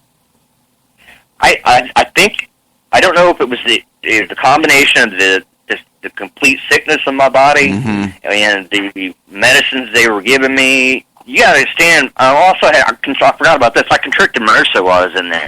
From the hospital I got MRSA. MRSA, yeah. So they're fighting that with tons of antibiotics. I had a 4-line port going straight to my heart with antibiotics pumping through me all the time, man. Yeah. Different ones. And so anyway, when I got home from that, I had PTSD from that whole experience, and then I had medication I was on, and I was pretty dark place, man. I didn't know anybody else had been through anything like this before either. And so I turned to Facebook, man, and I started getting on Facebook and researching things and trying to find a better way and trying to find a way to just to stay alive and have a better way of life, And I researched a lot of different things, but I knew about cannabis. When I was a teenager, I smoked cannabis, I smoked joints, I smoked out of the bowl, I did it all, I was a wild one. Weren't we all? And, yeah. So, but I never, in my wildest dreams, thought of it as being a medicine, It's because I was never taught that it was medicine. Most of us, the same way. That's basically everybody out there who has mixed emotions about cannabis. They never thought it could be used as medical, purposes, for medical purposes. Exactly. And part of the problem is we were, like I said, we were never taught. I come from that time frame when it was still bad, Mm-hmm. And as a matter of fact, I'll tell you honestly, whenever I was a teenager, 15 or 16, my mom put me in rehab for weed. But I wasn't addicted to it or anything like that. It was my mother was from an earlier time frame when it was even preached even worse how bad marijuana was, And so now her stance has changed on that, obviously. But so when I came home, I researched it. I found somebody on Facebook who claimed that they had cured their COPD and lung issues with cannabis oil. And I said, you know what? What do I have to lose trying this? I know it's not going to hurt me. It's cannabis, If anything, it'll help. For me, it was the safest alternative method I could think of to try. It wasn't made by some man. It wasn't something that's being polluted or corrupted. It's the plant, the oil where I got my oil came from a plant that was organically grown and cared for and taken care of for medical purposes only. And I knew, that was the tip of the iceberg right there. I knew I was getting something healthy, something good, something that's not going to make me sick and land me in the hospital. I didn't have to worry about side effects, anything like that. So I started on the journey of trying to find cannabis oil and trying to get it. And at that time, and like new patients, it was when I started learning about how to make it. It was a daunting task. I thought, there's no way I could do that. Just no way. So I tried to find it, and surprisingly, nobody in my area knew what it was. And so again, I turned to Facebook and online, and I found some friends, and we networked out, and was able to find people in legal states who were able to help me get the cannabis oil I needed. And I started taking the cannabis oil, and man, I started feeling better. and I started eating less and less of all what drugs I had left I was taking, you know. And so as I started feeling better, I started researching more and thought, man, you know what? And I'm in it to win this. You know, I'm not in it just to have a better quality life. It's giving me a better quality life, but I want to say that I no longer have COPD. No, yeah, that's what your goal is, to make sure that you don't have COPD after, you know, using medical marijuana as a medicine. Exactly, and not just for me, for other people out there, man. There's many. There are millions of people out there with COPD, man. It's the third biggest killer, man. You know, I was thinking about that, because many people who smoke and cough and have shortnness of breath, they rule it out as asthma or emphysema. They might have COPD, and they don't even know it. And it was a lot of times they and here's what I did, man. I coughed a lot. I used to think it was just cigarette cough. Yeah, a smoker's cough. Yeah, and there was somebody, they called it. I don't remember what the term was now, but they used to call it smoke. Yeah, maybe a smoker's cough. And so that's what I was rooted up to. And like I said, back then we'd never heard of it. And when we got the diagnosis and confirmed it through blood tests and everything else, that I had alpha-1 and doing the lung function test and everything confirmed it. Man, it was a horrible moment for me and my wife at that time. Lots of tears, man. Lots of tears. But, I can imagine. Again, you know, I determined at that point, and my wife and I made a promise to each other that I'd taken care of her for a while. And now when we got that diagnosis and I started getting stickers, she said, hey, you know, we'll go back to Oklahoma and I'll take care of you, you know. And she did that. But anyway, and so I got off track there, but so I was doing my cannabis so then I started thinking, man, I need to add another aspect to this to get full healing. And so I started doing some diet changes. And for me, that was something I'd never ever thought of before, because I grew up in Oklahoma where we had greasy fried taters and things like that. And we loved our food, you know. Cholesterol was the last thing you were thinking about. What's that? Cholesterol was the last thing you were thinking about. Yeah.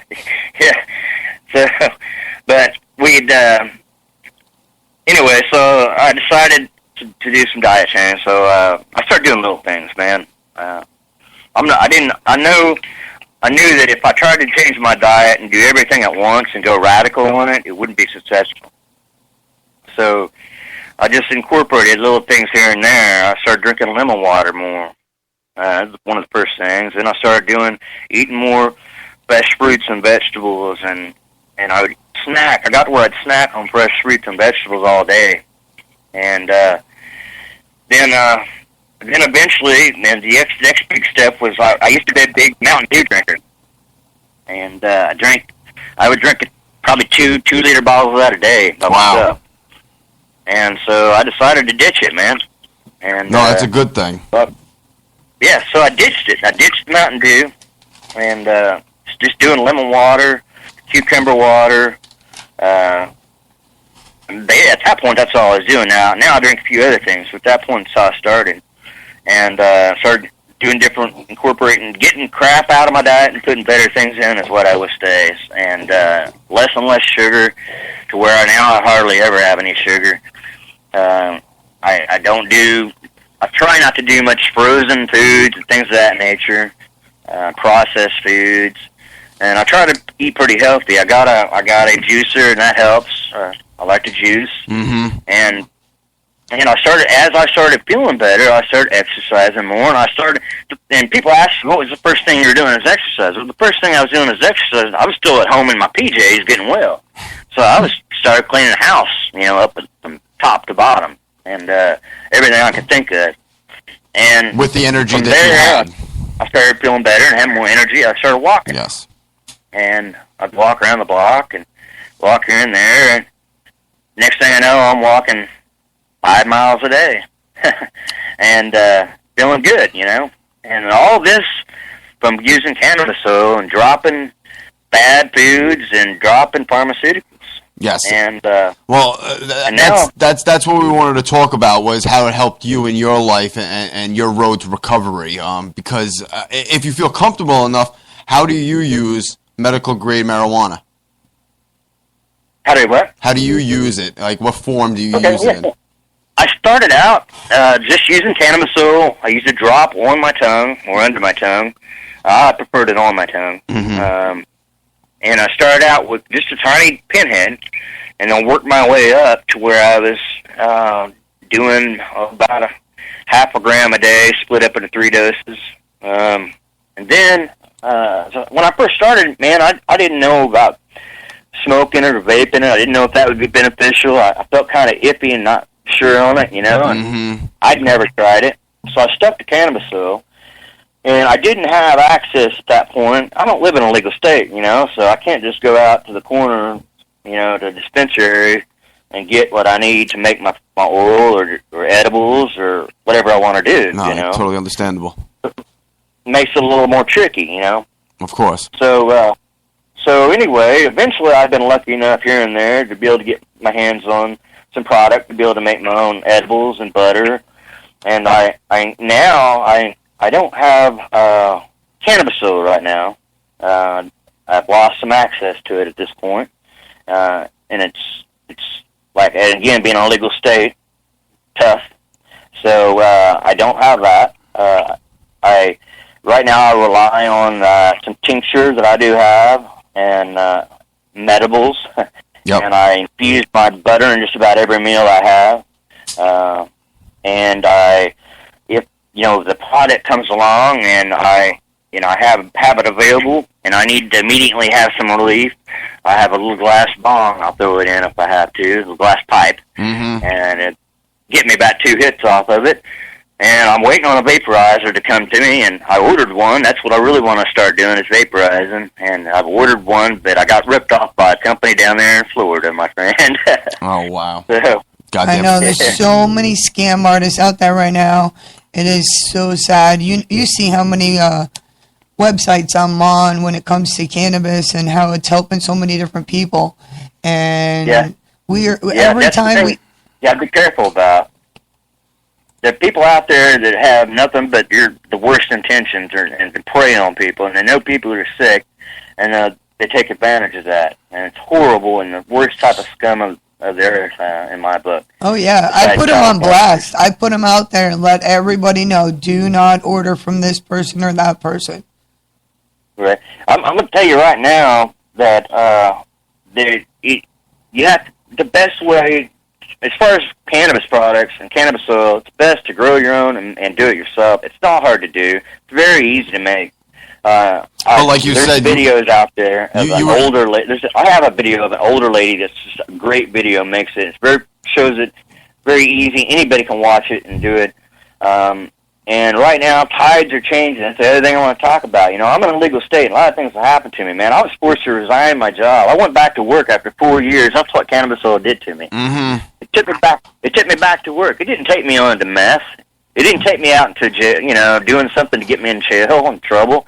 I sat in the privacy of my own home and medicated myself and got away from pharmaceutical companies. And after 4 years, I don't need to fight for Social Security disability anymore because I can work. And I can work a good 40 hours at a physical labor job. And I was doing that for 3 months, man. I had a job. I was loving it. Things were great. And we moved to a new house because of the extra income. And then somebody on Facebook alerted my employer of my cannabis oil use. And then it began. So my wife works there also, and she is in a manager position. So my option was to resign, and so that's what I did. I had to resign. And this was recently, no? This was recent, Jeff, no? Yes. Yeah, because we've been friends now about a year, and I keep an eye on you, and you know, because like we're in this together. I mean, I was just diagnosed last month, COPD 4, stage 4, They told me that if I do not quit smoking, I will be on an oxygen tank. I am now 72 hours without cigarettes. It's not easy, but you know, I'm doing it. I also am in a state that is, you know, not legal. We went and rallied in Tallahassee, which was, you know, to see so many different people helping, you know, how cannabis is helping them, from MS to epilepsy, to cancer, to people from outer states, you know, coming to rally with us in Florida to make it legal here for the patients who need it. You know, and you guys have a great support down there for it. You have a majority of your voters support it. Yeah, but 58% is only, you know, it was still not enough. And that's the problem. You know, they still think that people like, you know, like me and my husband are criminals. You know, I mean, we are not criminals. I listened to your story, and, you know, you pretty much almost mirrored my life. 22 years I worked my ass off. I didn't take days off. I worked until the day I delivered. My lung collapsed at work. I had a stroke. I stayed at work. I mean, I was superwoman. You know, whatever. When I had my first stroke, I went into the hospital. Well, first my lung collapsed, and I was in ICU for a week. They had to blow back up, you know, obviously my lung. The doctor told me, you know, obviously quit smoking. I'm like, yeah, I'll quit. I went ahead and did, you know, obviously continued smoking. Went ahead and had my first stroke. When I had my stroke, the medication started. They put me on all these different medications. I've had 3 strokes since then. I take 18 pills a day. And I can't stop just cold turkey because my body will go through withdrawal. No. You don't want to stop cold turkey. It's dangerous. No. And that's what I wanted to ask you. Cannabis would help you. Cannabis oil or cannabis products would help you because you could wean yourself off those dangerous medications in a safe way. Now, I will tell you this, that a couple of weeks ago, I went ahead and pretty much fell asleep because I am going through some other situations and illnesses that that I have, you know, that we'll talk privately or whatever. But I forgot to take my pills, and so I fell asleep on the couch. The next day, I felt so bad that I like hung over, literally, completely and utterly hung over. And I, you know, when I was younger, I used to drink. I went to bars. I never got a hangover. Never. I mean, knock on wood, maybe one in like 20 years, you know? And I felt so sick. When we went to Tallahassee, we were there for 2.5 days. I ended up meeting doctors and a police officer who is now running LEAP, which is actually police officers for medical marijuana. And Kathy Jordan, who we now passed the Kathy Jordan Act, and they talked about SB 528, and I met little girls. And of course, you know, I'll be honest with you, people had brought stuff with them, like, how do you say tincture? And tincture? Do you know? Tincture. Tincture. And they bought cannabis oil. They bought creams, salves, and Jeff, I'm going to be honest with you, for the 3 days that I was up there using cannabis, I did not take one pill, and I felt great. But going back to, like you said, I am in an illegal state. And due to my current situation, which any of our listeners know, both my home got raided, and so I'm, you know, scared if I get caught with marijuana, you know. So it's continue taking these pills and possibly not wake up one morning to, God forbid, or I can't move yet because I own my home. I busted my ass to get to where I am today. And yes, I am 100% disabled. I can't go back to work.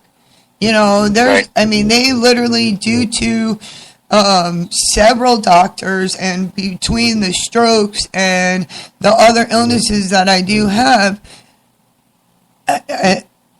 I can't work. I was able to, manage a restaurant, and if you ask me how much hamburgers were in the back or how many people I had working for me or even phone numbers, now I've been going to the same doctor for 8 years and I got lost going to his office the other day, which is to me scary. I'm 40 years old and I look like I'm 60 right now, and I feel like I'm 90, and all because I believe in the pills that I take.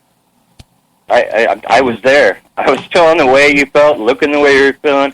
I can remember a point when I had a cousin of mine that I hadn't seen in a long time come to visit, and we were young. We grew up together and ran together and used to fight together, and we were rowdy and that type of guys, And he came to see me, and there was that point when I was dragging my oxygen tube around. They were in bad shape, and he told my wife, he said, "I didn't know he was this bad." And my wife said, "Yeah, he's this bad." And I think it scared him. I haven't seen him since.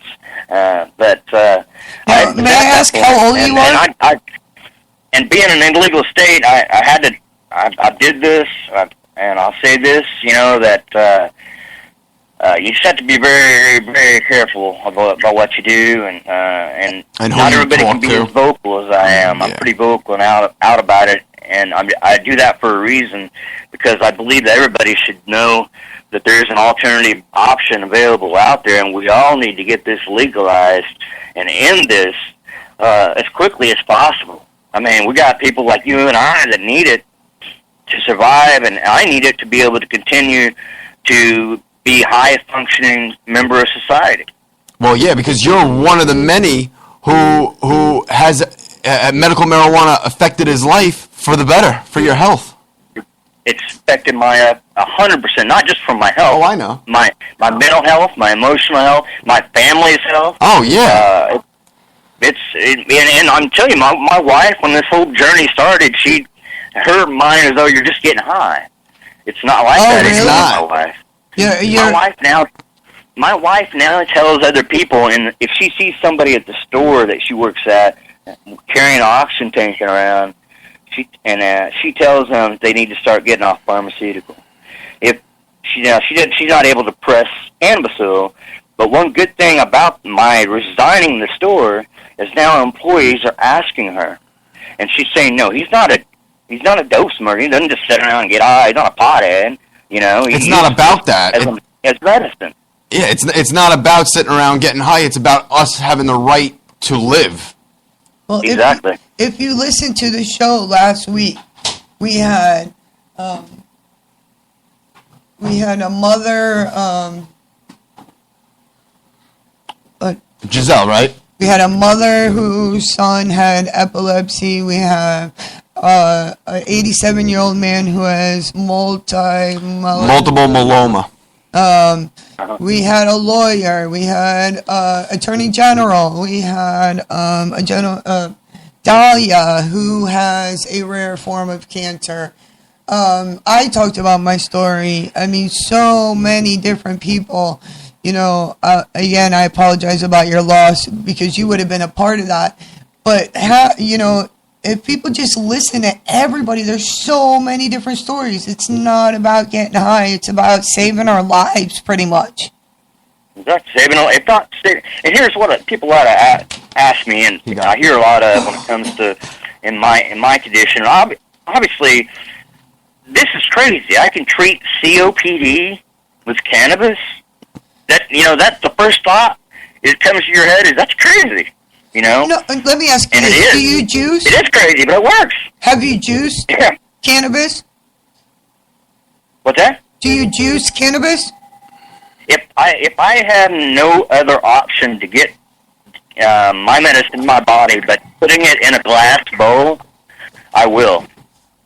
Okay, I see. You know what I mean? My first choice is not that route, and like I said, I want to get into the vaping. I'm trying to get a vape pen right now. for that.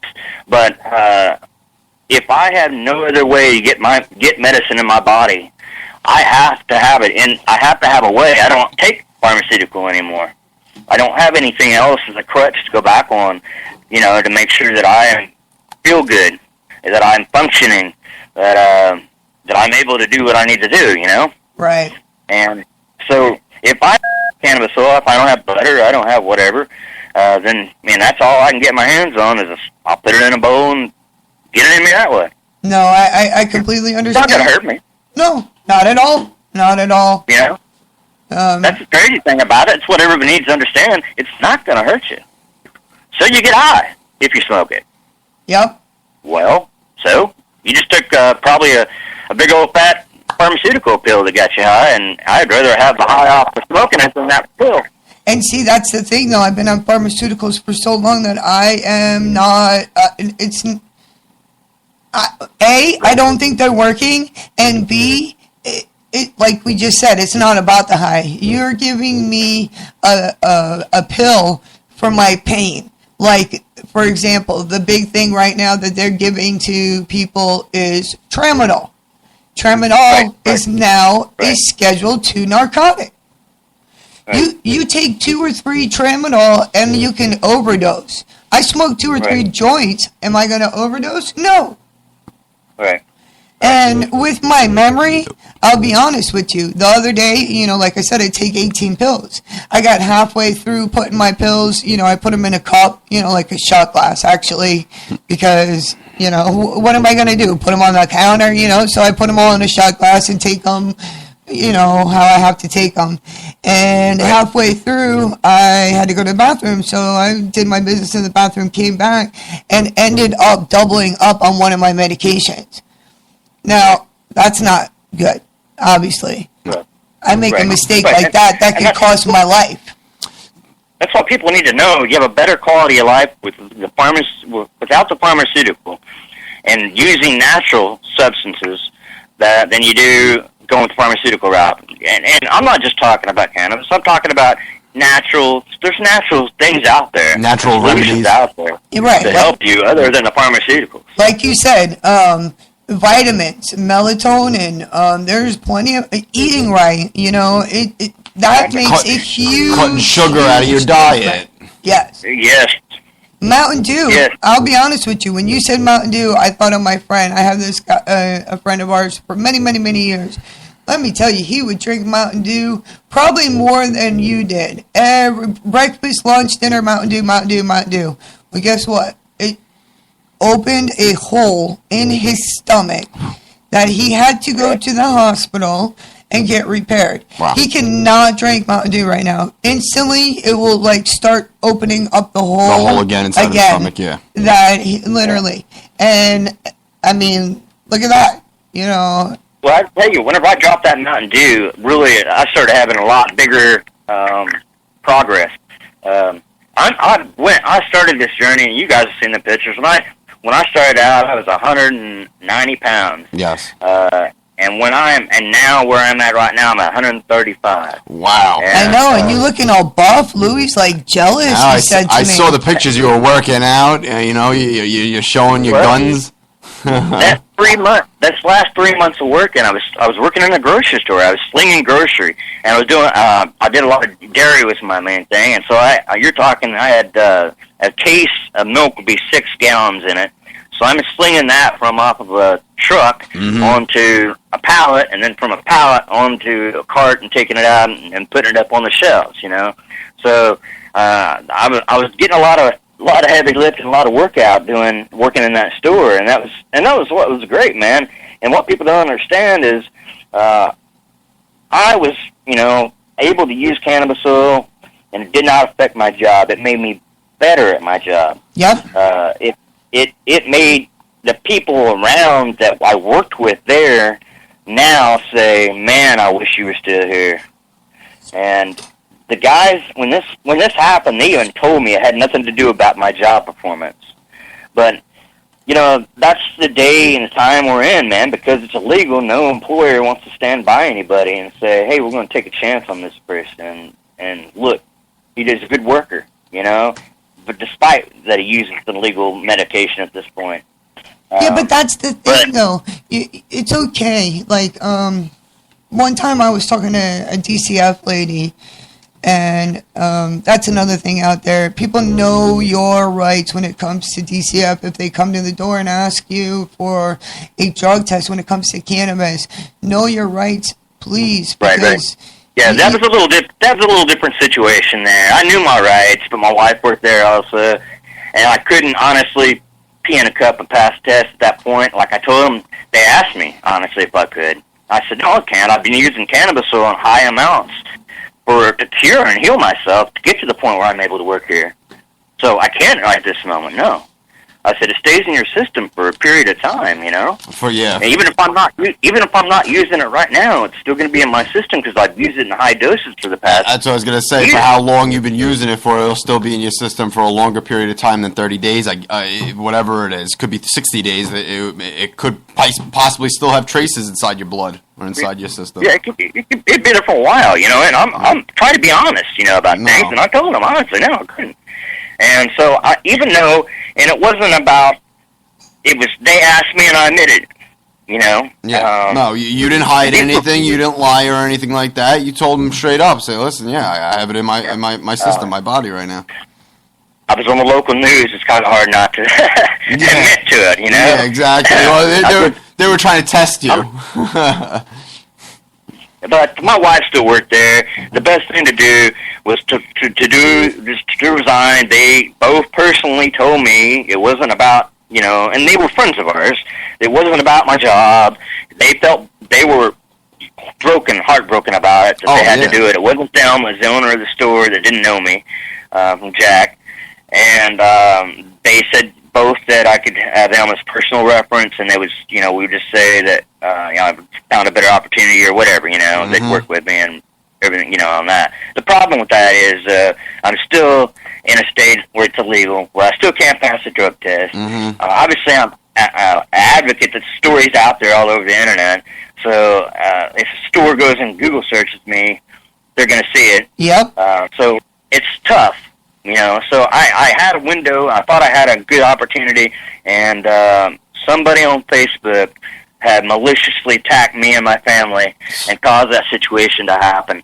So be careful what you do out there. I'm still, and I always will be, an advocate and out there, and my story is still going to go out there. I'm still going to help as many as people as I can help. And the only thing they're going to be able to do to shut me up, which is not without them to do, would try to slap some cuffs on me and throw me in the way somewhere. But I'll tell you what, until that day comes, I'm fighting that we get it legal, and I'm helping everybody I can along the way. And even then, even if, God forbid, that was to happen, I would still fight and explain your story. I mean, like I said, we've been friends over a year, and I talk about you, I talk about Hayden Falk, I talk about Dahlia, I talk about Bruno, all these different people that I know for a fact is helping cannabis. You can look up their stories, you know, you can ask me questions. Like I said, we went to the rally, and I didn't have to take my medication. I'm sorry, let me rephrase that. My poisonous pills that I get from the doctor, I could take the medication that actually helps me, which is cannabis. That sounds better. Right. You know, I don't take drugs, man. I was going to say, how's your relationship with your doctor? Do you know, let him know what you're doing, how you're treating yourself? I don't have a doctor right now. You don't have a doctor? I hired my doctors. I don't. Wow. And again, I'm in a legal state, and now I don't have any. That was the other thing. I had a chance of having health care again. Yeah. I don't have health care. This funny business, the Obamacare, it's a joke, man. Yeah, nobody. I went on the website when I was working. I was just getting ready. My insurance was getting ready to start there, and it was going to cost me $200 a month. And I went on Obamacare and went through the whole thing. Couldn't find a cheaper deal. So then I said, all right, to heck with it. So I came back to Obamacare after I lost my job there, and went online. And I'll be darned if it didn't. This time I went through all the information, gave him my social, gave him access to my tax records. Then it came up and said it didn't recognize me, and I need to call the Experian credit report. At that point, I said, "You're crazy.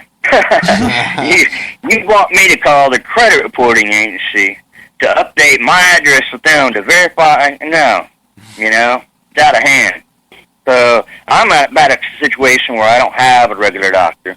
I can't afford to go to a doctor, and there's no insurance out there to cover a man, in his 40s who doesn't have young children or anything like that. My children are up and grown in college. Yep. No, believe me, I know.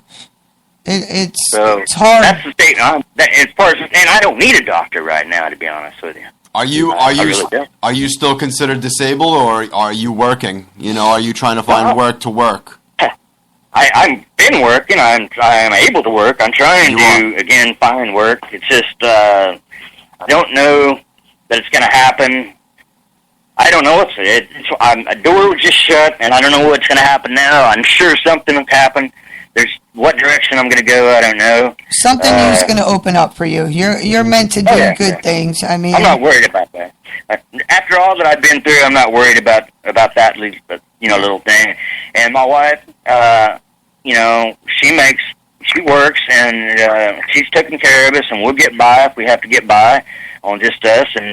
But if not, we'll find, hopefully something awesome will come up. Who knows? I floated what I'd really like, I thought would be awesome, is be able to work with a dispensary to make cannabis oil that actually helps COPD patients with the mix I know would work, and would help a lot of people, and would make a dispensary a lot of money too. It would be a good deal. And what state are you in now? All the way around. What state are you in, Jeff?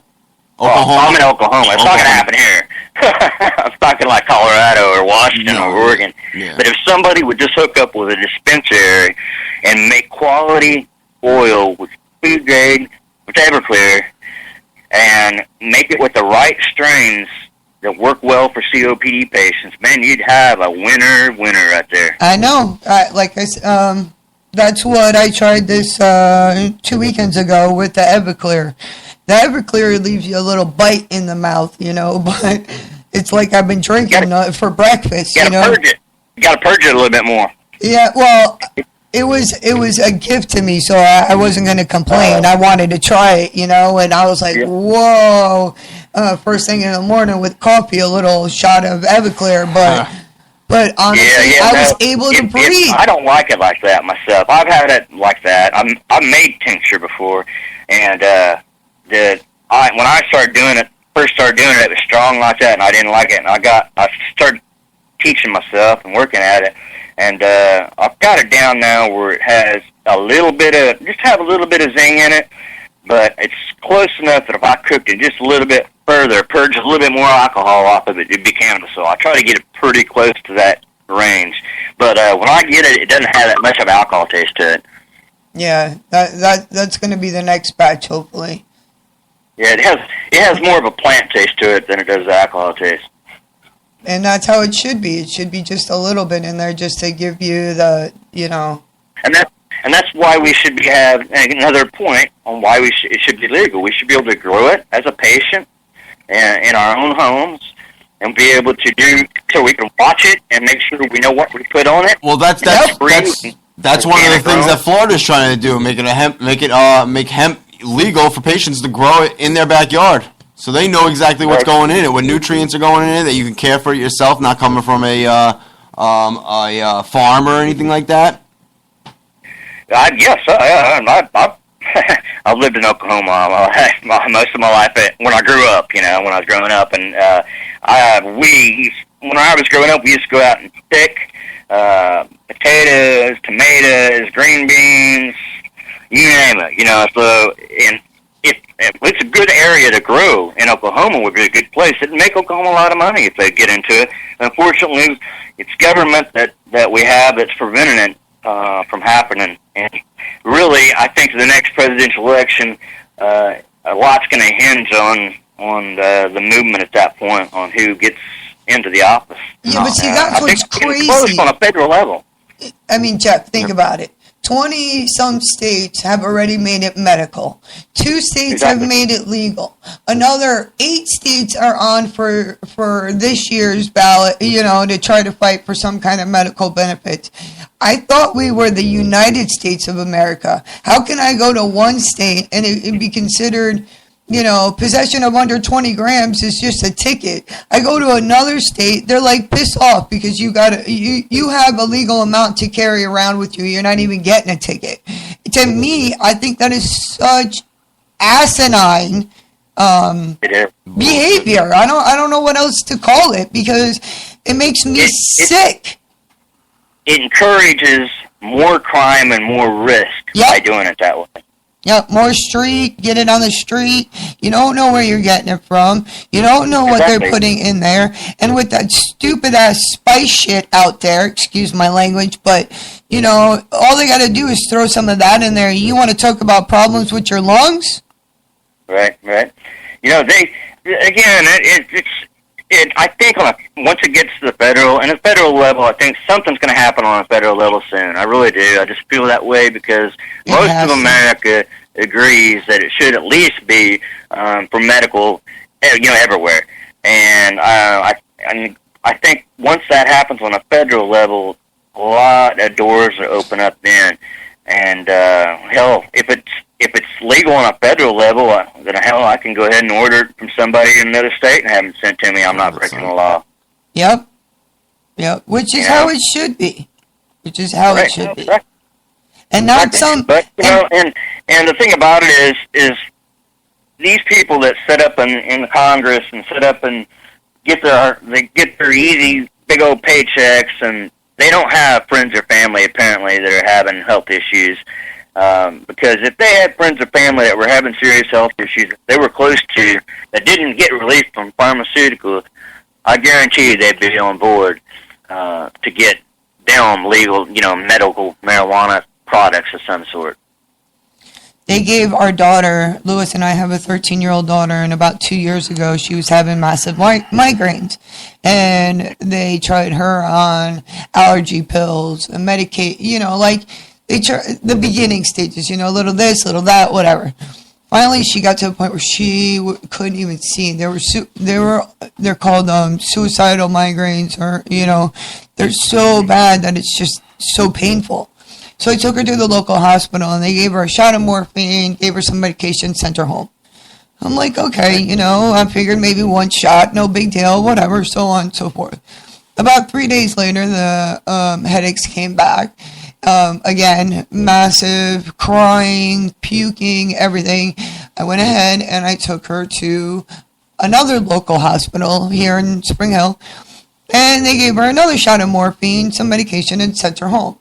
I'm like, all right, this is getting to be ridiculous. This is 2 shots of morphine in less than a week. She's only 13 years old. I'm 40 and had 1 shot of morphine my whole life, and something ain't right here. So a couple of days go by and she's missing school all this time because she's so drugged up on the medication that they're giving her to fight the headache that I can't even get her up to get dressed to go to school.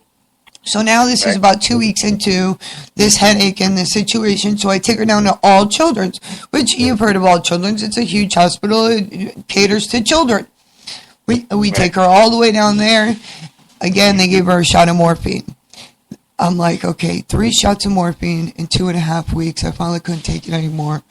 We went to an oncologist, where they study the brain. She had CAT scan, everything so far. And the doctor prescribes her Fioricet and Darvocet, which is a narcotic, So I go ahead and I take it to the pharmacy. The pharmacy goes and gives me a bottle of 100 pills.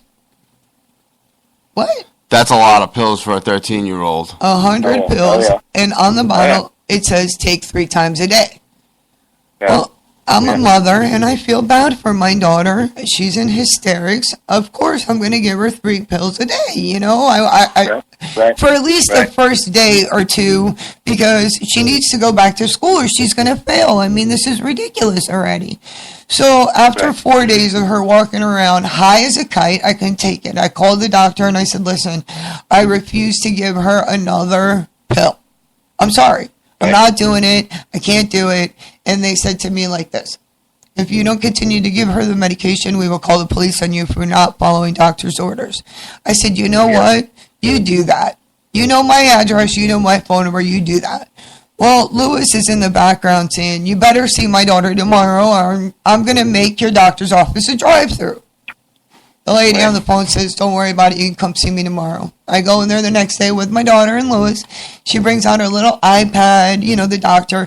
She goes, look, I only prescribed her 10. I did not prescribe her 100. The pharmacy messed up. Right. It said clear as day on the prescription, 100, right? Yes. Yeah. Well, that's not uncommon. I mean, unfortunately, that's not uncommon. You see it. I've seen it on reports about it on 2020, where pharmacies have messed up prescriptions and caused fatal reactions to raw medications. But that's the thing, though, Jeff. If my daughter died, overdosed, it would be my fault, okay, for giving the medication to my daughter. She'd be gone. You better lock me up, because let me tell you, you know, I just can't do it. And you're threatening me to put me in jail because I will not give medication to my daughter that makes my daughter walk around like a freaking zombie? No, piss off. And there's another lady that I met, her daughter, same thing. She has cancer, a rare form of cancer, and the doctors told her that if she does not put her daughter through radiation and chemo, that they are going to report her to the police. So you know what she did? She went to a state where medical is allowed for a child with that kind of illness. Disease. They went there. I just seen her last week. She was in Tallahassee with us. Her hair's grown back. She's running around. She's playing. She's up. She is in remission already, and not have to use radiation and chemo. Right. We see it all the time. I see that all the time. And let me tell you something. I relate to you because just recently. I had a family member come to me who their child who is related to me has had some issues, been diagnosed with some bipolar and some issues, and put him on a bunch of pills, and he hates to take the pills because they make him like a zombie, and and he's a younger teenager. I mean, he's a teenager. I think he's in close to the 18 age almost. He's still in school, and he knows. No, he's not in school anymore. He's not in school anymore. Okay. No, but of course, you know, I brought up, you know, how cannabis oil has helped kids and things in that area. And the family member is like, yeah, I know, but it's not legal. She said, but I do know that he smokes. And so she goes, and that seems to help him. And I just kind of turned the other way, you know, because it's not legal.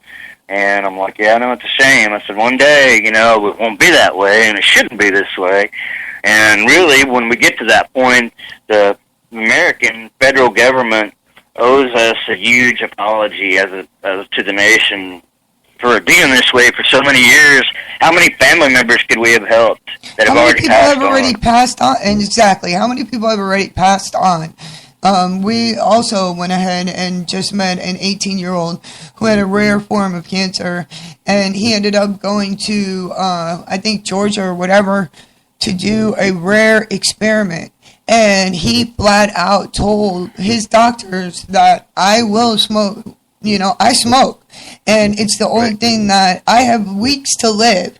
And it's the only thing that gives me to connect to my family on the last couple of weeks that I'm going to be alive. That you can sustain a life, you know, for the last couple of weeks that you're living. And another thing Right. too is the hospital that he went to I guess they used some of his blood to see what is that called?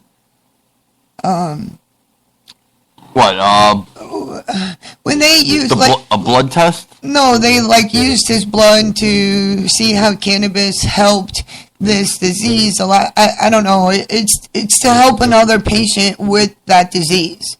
Like they took his blood and so on and so forth. I'm having a hard time with my memory with the stroke, so I apologize. But he was 18 and he did pass.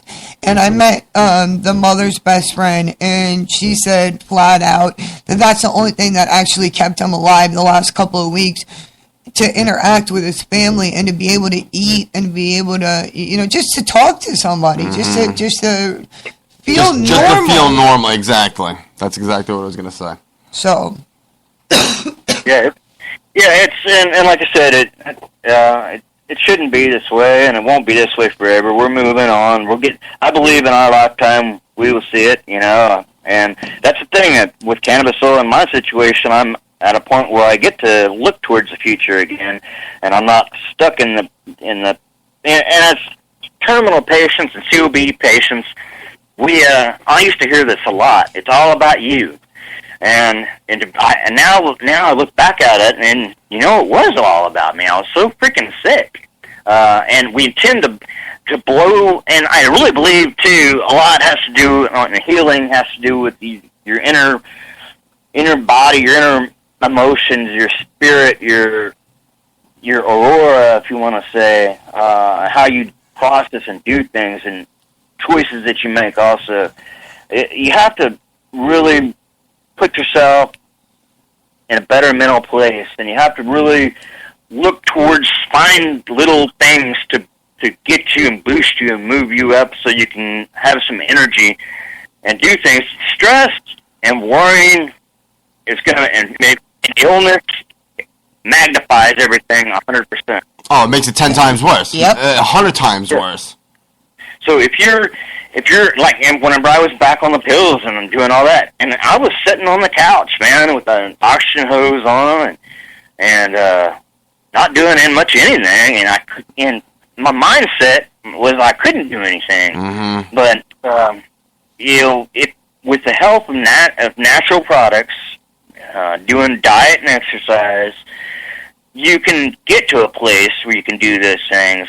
And you can get to a better quality of life. Even if that's all you're looking for is a quality of life, it guarantee you can have a better quality of life.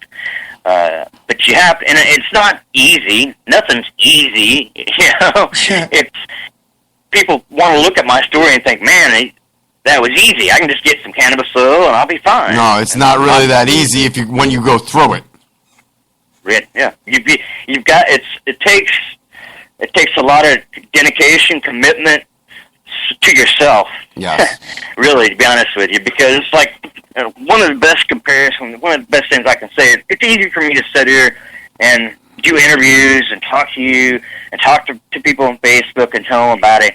And I could sit there and tell you all about it and be sitting behind doors and saying, hey, I can cheat and eat this pie or whatever, I don't know. You know what I'm saying? Mm-hmm. Candy bar or whatever. Drink this Mountain Dew. Nobody's going to know it.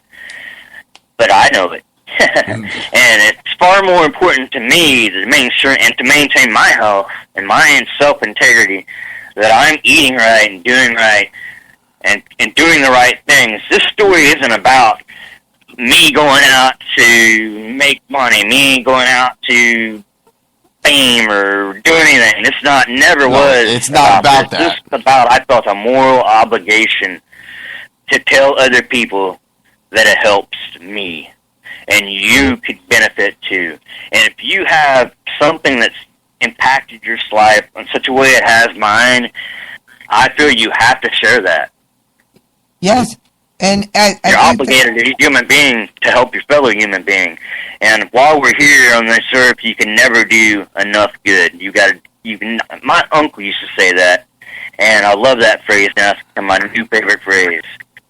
And if you do good, I'm putting myself out there so other patients can hear the story. And a lot of them don't have the ability to come out and say they're doing this, they're having great results.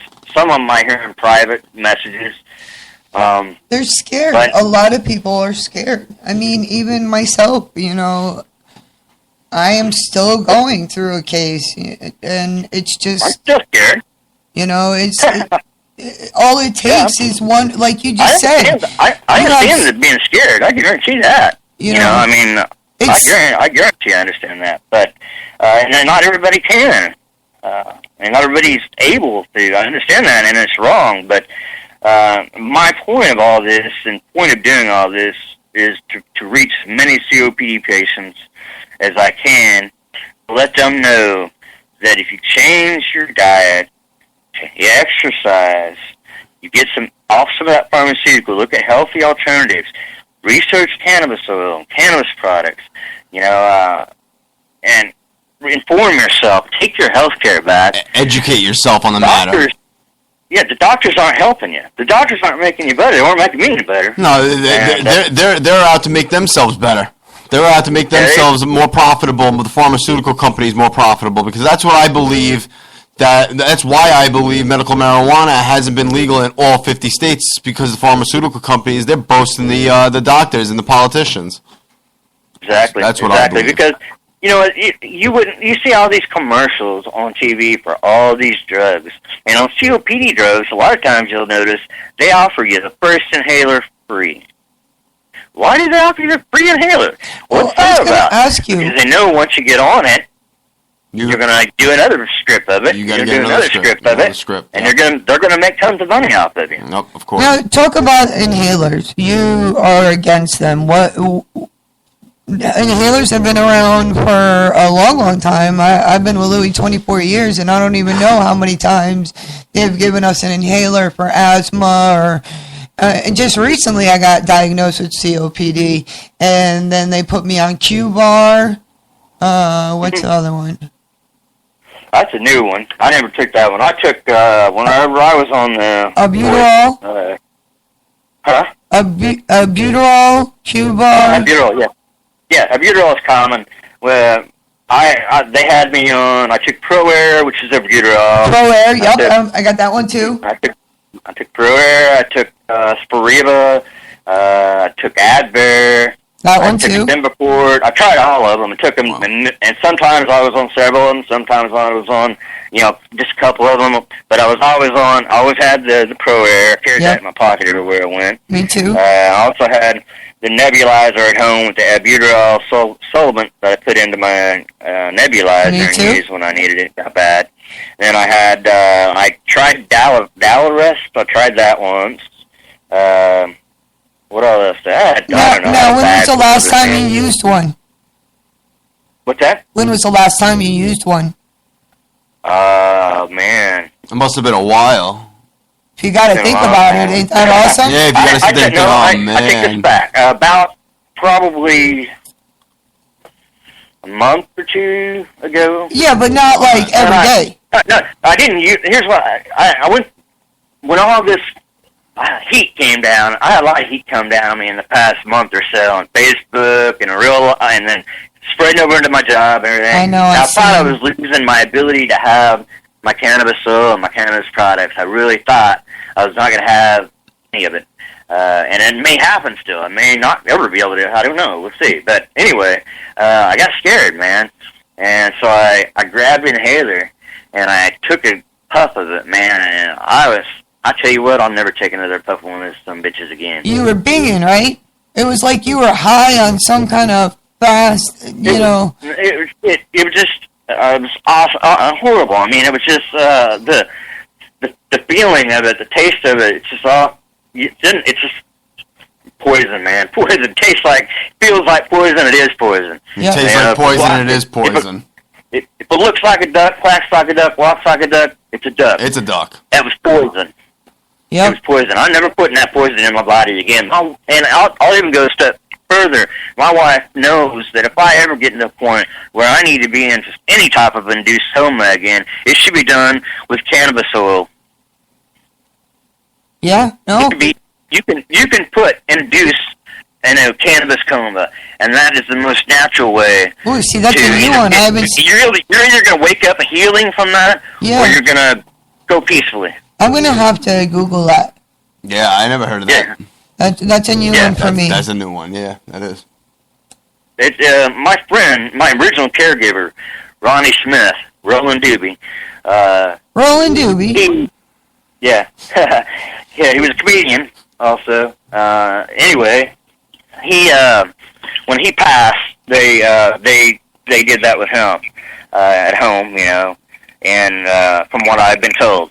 But I know of people, if you know people in the oil community, there are many of them that you could speak with that would know that could be done and, explain the details of it. Mm-hmm. I don't know all the details of it. I just know that she knows how to get in touch with somebody who does in case it ever needs to happen. She knows a guy that knows somebody how to do it. Right, exactly. But anyway, that that medicine is horrible. It's not medicine; it's poison, like I said. And I thank God that I hope I never have to have cannabis products taken away from me, and I agree. And go back to a miserable existence again. You know what I'm saying? Because that's what those poisons cause, and it's not meant to heal you. It's not meant to make you better because it's not profiting or making them any better. No, not at all. So, again, it's not. I don't want people to run out there and throw their inhalers in trash automatically and quit. No, you can't do that. Let's be real. But I'm not that I'm saying just because I've said it, do it. I'm saying research it. Yep. Google, YouTube. That's my thing. Educate yourself. Educate bring yourself. up the topic. Google with it. people. Google it. Google it. It's free. Education is free also. When you get on the internet, just look it up and start reading. Yeah. You'll be amazed. And not just cannabis, all sorts of alternative, and like Michelle said, vitamins and different things that you can find. I take a here's what I take now. That's probably another question I get asked. Oh, yeah. Let's get on that. Matter of fact, I'll walk to my medical cabinet because I don't, like you, Michelle, have a lapse of memory at times. I take a vitamin B12. Mm-hmm. I take a multivitamin. I take vitamin C, 500 milligrams. I take blackstrap molasses, and I take magnolia extract. And that's what you take daily. You take these vitamins daily. Daily. Yes. And if I run out of, and here's the crazy thing about it. Yes. It's a vitamin, right? But your body gets used to it. It makes your body feel better. When you quit taking it, I went out for a couple. And my wife now is a big vitamin taker too, which she's never been this way. But she ran out first on her vitamin, and she immediately felt like shit, like garbage. And said, "Man, I got to get that vitamin." And I ran out for a day or two of a couple vitamins, and I was the same way. But they're good for you. I mean, natural. Well, the body gets used to it. Yeah. I don't even take Tylenol, man. You don't even take Tylenol? No. No, because I don't need it, really. If I have cannabis products, I don't need Tylenol. Exactly, and that's the same thing that I was saying. I take aspirin every day to thin my blood, so then I can... Yeah, but I'm on blood thinners, and I was on blood thinners, and was on aspirin at the same time, and I went to the hospital. Because of it? Because of aspirins and the blood thinners? I don't know because of it or not, but when I went there, I had to give them a list of medicine, and the lady flipped out on me. She goes, "You're on 2 types of blood thinners, and 2 types, and an aspirin every day. That's way too much. Way too much." And I wake up with new bruises. I swear somebody's kicking me while I'm sleeping, because every morning being on blood thinners, I wake up with a new bruise. I mean, you can just touch me, and I'm a bruise. Oh, yeah, I've heard that a lot. Yeah, and one thing I've heard that's good for that, though, is drinking a lot of water, a lot of fluids. Now, see, I rarely drink soda. What I do drink a lot is Propel, and Propel has a lot of vitamins in the water and low sugar, and I love Propel. I literally go through withdrawals when it comes to Propel, because it really makes me feel good. I like making my water infused through my juicer, and I can put whatever fruit, whatever I want in there, and I can juice it and put it into my water, or I can just take the fruit itself if you don't have a juicer. Before I got a juicer, I would just take whatever fruit or vegetables, whatever I wanted to put in my water, I just infuse it, put it in my water, and let it sit in there for a while and infuse in the refrigerator, and then drink it. And cucumber water, lemon water is the first few things I started out with. But you could I put oranges in there before. You can put anything you want in there. Right. And it's a healthy alternative to soda or anything out there that you can get at the supermarket anyway. And that's the best way to go. I mean, and really, to be honest with you, if I heard somebody sitting here talking this, that's what's crazy about it. I didn't used to be this person. I used to love my soda and all my products, and if I heard somebody at the end talking about drinking lemon water and fruit-infused water, I'd be like, what a freak. Well, because you were drinking soda so much. What did you say? You were drinking 2 liters of Mountain Dew a day, 4 liters, two 2-liter bottles a day? Yeah, 2 liter Mountain Dews a day. Yeah, that's but, you know, it's another way where America lies to us. You know, America pushes these products out on us. Oh, of course. And people get addicted to pop. People get addicted to foods that are bad for us, you know, and it happens all the time. You see it every day. Yeah. And it causes adverse health effects because of that. And some people who are addicted to food so bad, they get so overweight that they have heart attacks or whatever, you know, and die. And this is all, the federal government knows all, but anything that's sold out there in the grocery stores have to go through approval process. Mm-hmm. You know, there's a process for it. And yet it's all still being sold out there, you know, legal, that cannabis isn't. Yep. You know, cannabis doesn't cause diabetes or anything like that, but the soda pop does. Yeah. Yeah, so how fair and right is that? I actually just learned a couple of weeks ago from one of our listeners, September Pierce, that Similac, the baby formula that they use as a substitute for milk, has what was it, copper sulfate in it. Yep. And I told my brother about this because he just had a baby recently, just before the new year, and he didn't know about that. And I told him about that information for him to look it up and find out. And he's not going to give him Similac anymore. Well, anymore. He never did. Because the baby's still breastfeeding right now. But he was looking into Similac to buy that to use as a formula. And luckily, I told him about that because there's so much that the government puts in our products. Well, not puts in our products, but allows to be distributed throughout the public. You know, that you don't even know about. Exactly. And you know what? Back in the end. That's one thing where, you know, I don't have any young kids anymore. The only thing I'm going to have is if we have a grandbaby somewhere along the line, you know.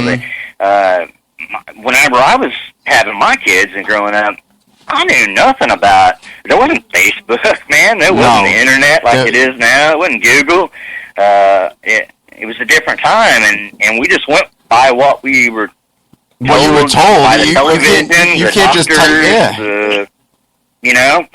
And now there's a wide, vast, you know, amount of information out there that people can find very easily on the computer about whatever you want to look up or know about, as far as pharmaceutical, as far as health-wise, or whatever. And you couldn't do that. You would just have to take the word for whoever was telling you about this.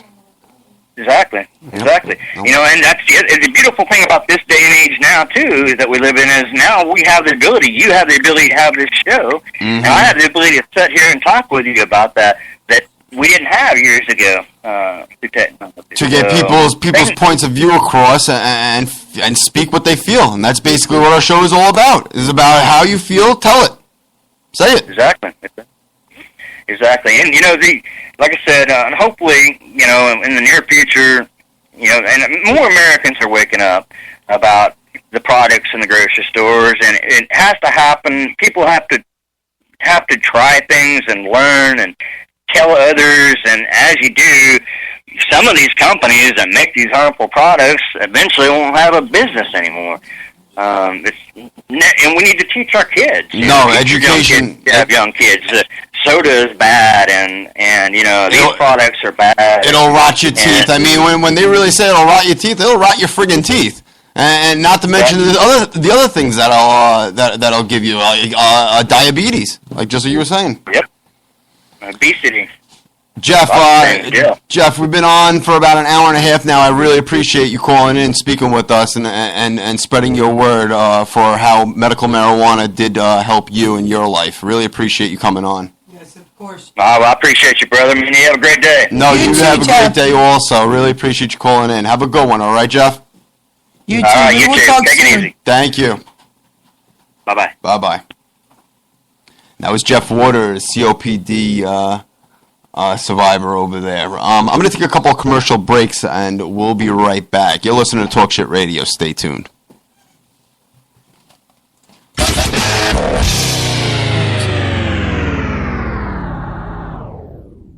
The United States Zoological Association and Team USZA Animal Miracle Network supports the owners of all species of pets. Our mission is to educate and help people of the world become better caretakers of the animals you have chosen to be a part of your family.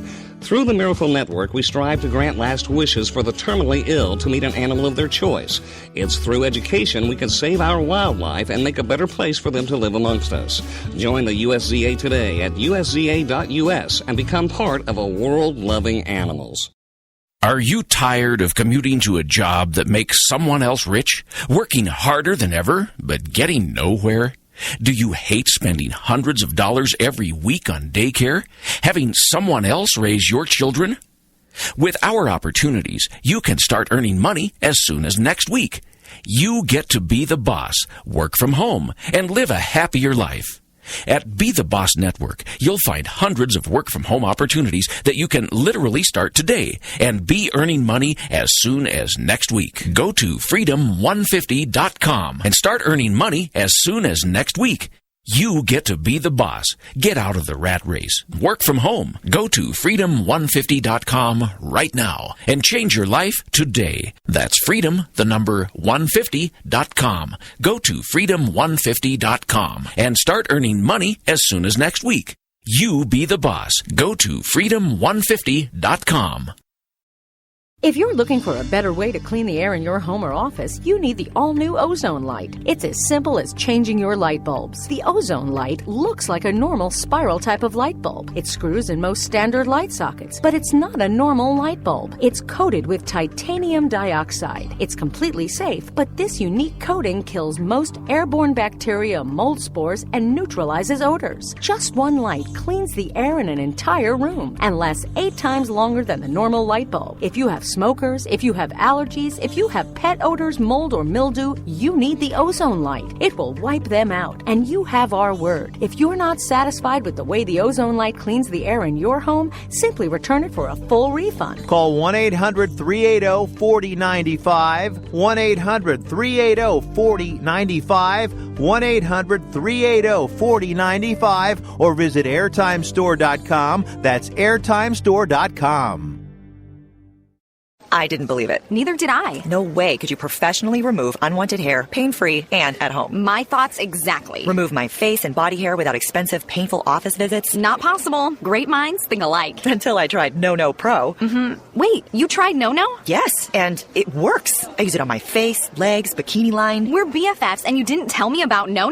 Here, this is my new No Pro. The most powerful No made. Custom treatment levels, less hair in less time, perfect for any skin type. Try it. No hair, no pain, no time-consuming expensive office visits? No, and no. For a limited time, you can try No Pro risk-free. You'll also get the facial kit and a travel case. Get weeks of long-lasting results. That's it. I'm getting a No. Great minds do think alike. Try No Pro risk-free by calling 800-953-2993. 800-953-2993. That's 800-953-2993. 800-953-2993. Let me ask you a question. Are you getting enough? I bet you'd love more, right? Well, AdamandEve.com wants to give you more with 10 free gifts. First, you'll get a sexy surprise for her. Second, a specially selected toy for him. And third, a little something we know you'll both enjoy. Plus, you'll get 6 full-length adult movies on DVD. And number 10, free shipping on your entire order. So what do you have to do to get your 10 free gifts?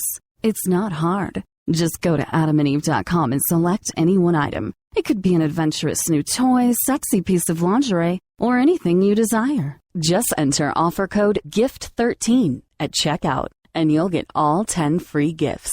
Go check out adamandeve.com today. Select one item and get 10 free gifts, including free shipping, when you enter offer code GIFT13. That's GIFT 13 at adamandeve.com.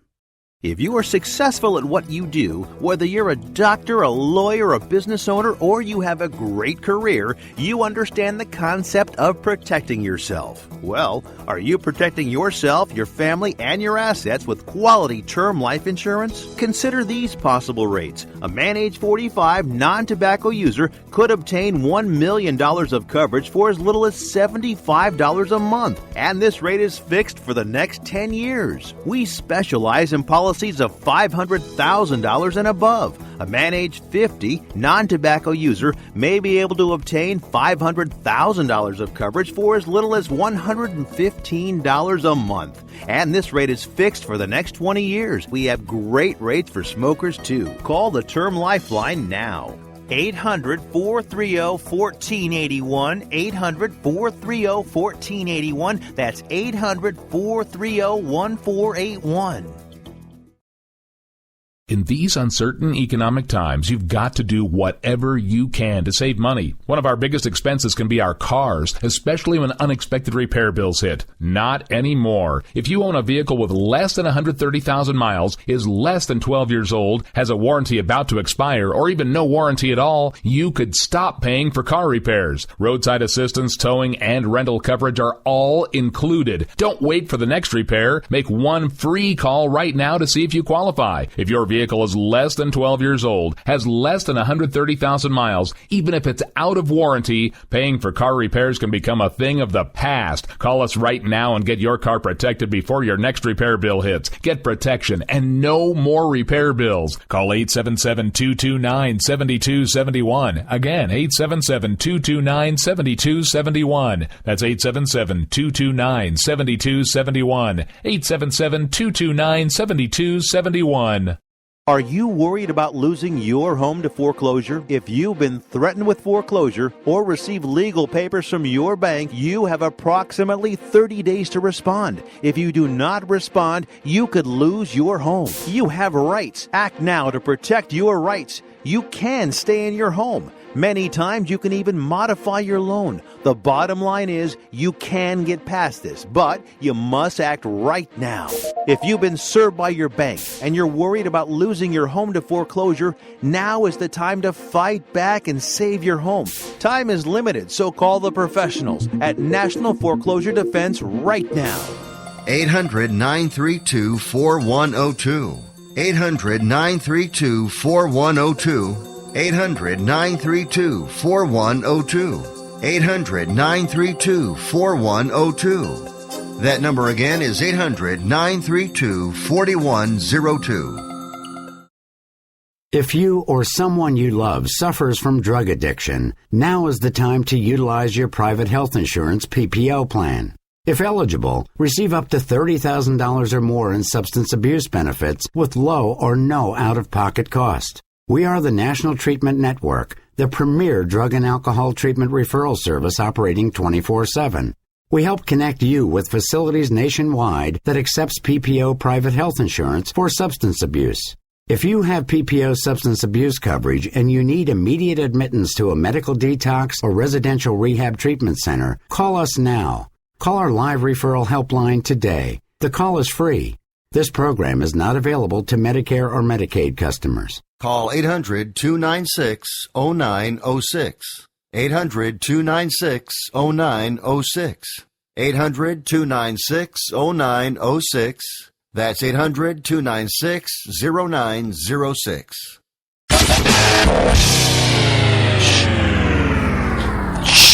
Guys being too loud over there. Welcome back, everybody. Welcome back to TalK Shit Radio. I beat you. I know. You wanted to jump right on that because I'm usually the one jumping. Because you always jump right on it. Jumping right before Lou. She got me on that one. I said, welcome back. She said, welcome back, and I couldn't get to that quick enough. That was Jeff Waters, actually, we just had on. He is an advocate for medical marijuana usage. We do have friends out in Oklahoma who are hopefully, advocating for the right to have it as medical usage. And I really don't know what the situation is over there right now with passing a bill or anything like that, but I'm hoping that they actually do. Right? Correct. Hi, Lou. Sorry, I'm back. You're in my seat now. He's back. I've been running around the studio, getting shit done, taking care of things, in and out, back and forth. Had to run to the store, do a bunch of shit. So I was listening to the show the whole time. It's not the first time that we've had Jeff on the show. So his story to me is not new, but however it is, every time you hear it, an amazing story. First time I heard his story. Yeah, it's wicked, isn't it, bro? It is an amazing story. Yep. It will definitely, how can I put this? Make you just simplify, make you look at cannabis in a whole new way. It's just not, it's not about smoking it anymore. No, it's not. It's about consuming it, whole plant, everything. I mean, just, it's about survival. Yeah. Just living. Absolutely. I don't know how you could sit like this and talk. Why? I'm having a hard time with your microphone configuration. So back up a little bit. Back up my ass. Back up. I know you can't. Okay? I always lean into the microphone. Move your head. Is my voice? See, you can barely hear me all the way to hell back here. No, yeah, no. Yeah, that's because the gain. I always lean Hunchback forward. of Notre Dame. Yeah, I am Hunchback of Notre Dame over here. You got to sit up with that one. No, I think I sound pretty good. No, you sound all right. I sound all right. You sound all right. That crash in Clearwater on US 19 with the semi-trailer. Mm-hmm. The southbound lane has been cleared, but the northbound lane does remain closed. It's still closed? Okay. Yes. I just wanted to give an update on that. Yeah, that's cool. Definitely. It's actually turned out to be pretty nice out today. Is it? Yeah, I was outside for a little bit. Right now it's 52 degrees in Spring Hill area over here. I believe it's 53 in Tampa also. So it is warming up. I don't see it getting any higher than that, but is it windy out there? Yeah, it's still a little breezy. Yeah. In Brooksville, it's 49, 51 in Newport Richey, 54 in St. Petersburg, 53 in Tampa. 13-mile-an-hour gusts. Yes, I see that. So what else we got going on? I know we're down to limited time, about 25 minutes left of the show. I know we ran a little long on advertising, without ads and everything. Well, like that. yeah, because it was a long stretch. Well, you know me, I won't interrupt the guest. I'll let him. No, exactly, and I want him to speak his mind as much as freely as he wants. Yep. But definitely a good show, I got to say. The whole time I was outside the studio, I was listening, checking. I've been messing with the cameras. We've had major battery malfunction. The cold weather that we endured up there in Tally. It doesn't look like the batteries have fared from the cold weather. And you charged them, right? Those batteries were charged? They were charged and fully, so nice. Yeah, so it doesn't look like the batteries made it through the rally in Tally. So we're down. We went from, what do I got there, 7 to 2? To 2. Yeah. And the 2 are the brand new ones that you had. They're 12-hour batteries, right? Yes. So we'll see how that works. Those are the 2. Yeah, that's what I've been messing with. That's why I've been off air and letting Timmy run the board and everything this morning. Yeah, I'm running the board. Let you take a little break over here. Yeah, plus I got a few things that we're going to work on here in the future just before we get out there to Joe's, because I might have somebody come in and run the board while we are gone. And this way the show still continues the 24 hours a day, 7 days a week. Mm-hmm. But then when Talk Shit comes on, we'll broadcast live from where we're at, and then the block party will continue right from here in the studio. So, but it's going to be an undertaking to be able to do. Before we go out to Oklahoma? Right, yeah. No, yeah. And possibly have somebody in the studio call to where we can do like live on scene footage, call-in basis, reports. Yes, right. No, that would be great because I can broadcast. I could have somebody here in the studio and then broadcast from my phone camera, and have whoever's in my studio control the camera that's on the phone, whether it's live or not. I'm reading a story that's in Lakeland. Mm-hmm. The building that once housed a well-known Lakeland church is slated to be demolished. I was wondering why it was marked for I don't know. Anytime anybody comes in there, the vacant churches, anything like that, they go bye-bye. Yeah, but do they have to destroy the building? Probably not, but probably because... For the developer who bought the land and he's going to tear it down. Well, I'd like it. It's a nice place, be a nice studio. The vacant without walls central sanctuary has been vacant for several years. Developer has purchased the property and plans to replace the church building with a senior citizens apartments. Doug Cook says he plans to start the demolition of the sanctuary in about a month. The church was built in the 1980s and originally known as Carpenter's Home Church.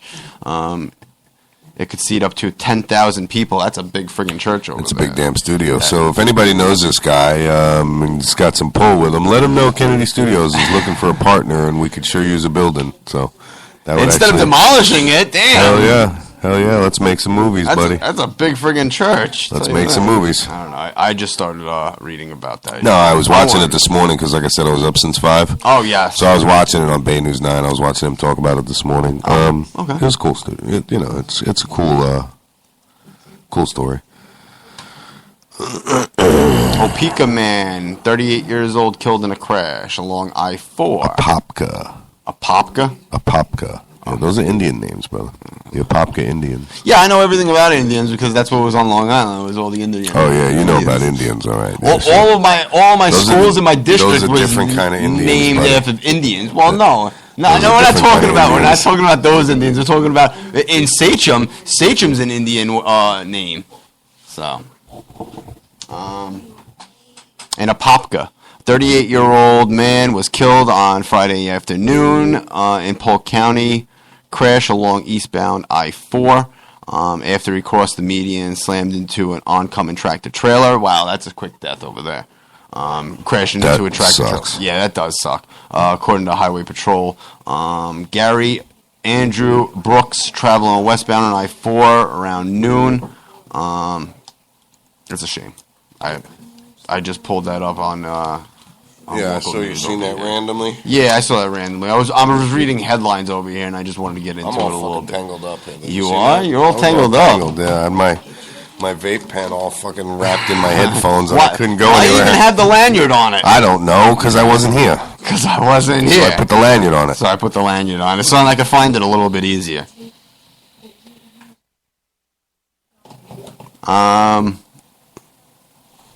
For many U.S., cash saved at the gas pump is staying. I'm looking over here at your computer, bro. Yeah.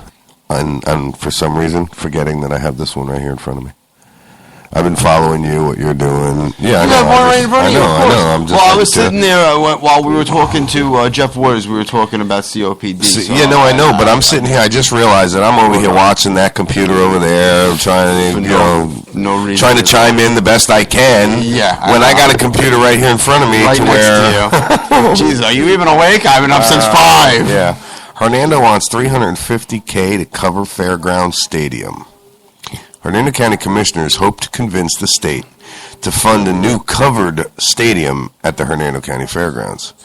I could think of a million better things that the county can be spending their money on. Instead of covering Fairground Stadium. Well, this all goes back to the county replenishment program and how they're in preparation for a certain park that everybody thinks is bullshit that's not coming here. So, yeah. But I got news for everybody. Six Flags is on its way, people. It's going to be sick. Now, are they still going to call it Six Flags? I wonder. I don't know. Because there's 16 parks around the U.S., so they're going to make it 7 flags now? No, I think it's going to be Six Flags over Weeki Wachee. Oh. Yeah. So that's pretty damn close. Yeah, and it's going to be right north of Highway 50 and 19. Yeah. At the US 19, where it turns into Cortez Boulevard and 19 goes north. No, that was the myth originally. That was the story originally. No, I believe, and I haven't locked it down yet. And the only way we're going to be able to do it is go out there and just keep a very close eye on when they start doing surveys and shit. Is to go north up by the county line where Citrus and Hernando County meet. Mm-hmm. That's where stories proposedly it's going to be. So. Well, we'll find out soon. We should actually make a trip up. We should automate the system and jump in the car, grab a couple cameras, and just take a ride up North 19 and take a peek and see what we can find. I've done it before. There is a lot of land up there for them to. There's a lot of to start developing. Yeah, so you just went by all of it and seen it. Yeah. Imagine the sewage treatment center. They closed that down. They put 6 Flags on top of that. Yikes. You'd be smelling shit the whole time when you're on a freaking roller coaster. Just remember that when you go on the water ride. Yeah, right? Jesus, where that water's coming from. What do we got in Citrus County? That was the big news in Hernando. Let's see. Well, I'm going to move over to Citrus now. All right, so the pier, Citrus Pier, is closed for maintenance. That's not big news. It's, yeah. There's really never anything going on up there. Beverly Hills man died after crashing into a tree. Hills, that is. Yeah, Beverly Hills, that is, and not California, peeps. This is Beverly Hills, Citrus County, the woods. So that's about it. Let's check. Pasco's always got some really cool shit, because Pasco's like Hooker Central, dude. Wrong way driver. No, again? And yeah, another one. You just keep on seeing these. It's contagious. Wrong way driver accused of driving right at a deputy on Citrus Park. In Citrus Park. Nice. It says, I'm sorry. Authorities say early Wednesday arrested a Land O'Lakes woman who says that she was driving head on towards a Hillsborough County Sheriff's deputy on Citrus Park Drive. She was charged with driving under the influence and provided a blood. And after providing blood alcohol content samples of 0.142. Isn't that pretty high? Yeah, that is high. Is it? That's almost triple. No, it is triple. Yikes. Triple the legal limit. That's not good. No wonder your fucking computer's so slow, dude. You got like 80 windows open over here. So what's the problem with that? This ain't a supercomputer over here. I didn't say it was a supercomputer. I got 2 screens. I'm going to use those 2 screens to my full capacity. I think you might be over-capacitating these 2 screens. What do you think of... Did you get to see the picture of him then and now? Yes, I did. Yeah, amazing, isn't it, bro? Yeah. How much weight he's lost, how in shape he looks now, it is amazing. And for what medical marijuana can do for you, it's just remarkable. Incredible. And again, we're talking about Jeff Waters, our guest today on the show. I, again, would like to thank Jeff and apologize for not chiming in as much as I was. I had so much shit to do in preparation of what we've got coming up, which, just in the next couple of weeks, in the next 2 weeks, we got a lot to do. Yeah, I have to call Patty back from up in Gainesville. Two Tails Ranch. Two Tails Ranch. Yep. We're going to set it up to go see her. Near Gainesville. Yes. And Patty, I do apologize for not calling you back yesterday, but just things are so crazy. We're going to go up there. We're going to meet Luke the Elephant.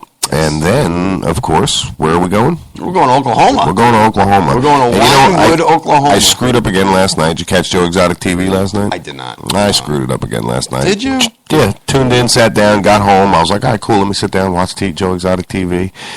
And I tuned in and... It was an hour late. Oh, time zone. Central Zone, dude. It's screwing me up so bad, bro. I'm getting so screwed up with Central Zone. I don't know why. When it's 6 o'clock there, it's 7 o'clock here. I know, bro. And he goes on at 6 o'clock, right? Yes, 7 o'clock his time. 7 o'clock his time. 6 o'clock. Oh, no, 6 o'clock his time. 7 o'clock 7 o'clock our time. Right. See, and I keep screwing that up. Jeez. I keep going 7 o'clock his time, 8 o'clock my time, which I don't know what the hell I was thinking. Last night I sat down, I'm like, all right, cool, got the chat, and I start reading. I log in and I start reading. I didn't want to chime in just out of embarrassment. I was like, ugh, stupid. Yep, missed it again. So, but tonight I promise I will be in the chat room. So will Timmy. I'm going to try and get Silent Mish, the whole crew. We're all going to get into Joe Exotic TV tonight and tune in and see what we got going on. And because we're looking forward to coming out there, I got to tell you, that's all I keep talking about. That's all I keep planning for. That's all I keep packing for. That's all I keep thinking about.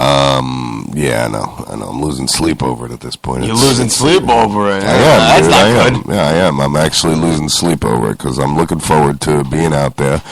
I'm looking forward to bringing our guests. I mean, our hosts. What they're looking for from our radio network. I'm going to get up and I'm going to smack her right in the head. You know that? You're very distracting. Yeah, my Keep adopted my eyes on daughter, Miss Alicia. Oh, yes, in the studio, being a distraction this morning. Yeah, she don't dislike eyes on her, bro. She likes to be center of attention. Would you like to get on the radio? No, she don't want to be on. Would you like to be a star? No, we give her the microphone, dude. Show's over. We'll never Might as get well back. walk out. Yeah, we're done. Oh God, she's gonna start wailing into the microphone, singing the blues. No, that's why I'm not gonna put it on. Anyway, we got about 10 minutes left of the show. I just want to continue thanking everybody and telling everybody what we got going on. We're going up to see, like I said, to GW Zoological Park in Winewood, Oklahoma, which I am completely and utterly excited about. Again, I keep reiterating that, but you know what I mean. I just can't help it. I got everything sitting in front of me, ready to go, packed up. Still haven't figured out how we're going to send it. I talked to John from All Phase yesterday, All Phase Logistics, who is going to help us out with the shipping, see what the best possible route for us to go as far as getting our equipment there I'm is. sitting there making equipment checklist. Yeah. You just keep on naming things, wires, camera, lens. Oh, dude, I'm telling you, man, it's like a computer in here. It's all in the head. It's just when the servers kick in and everything clicks and ping, ping, ping. You'll see the day before what happens. Pick up a pen, you just write down. You were sweating something. You were sweating it up until 24 hours prior to the trip to Tallahassee. And then you saw me kick into gear.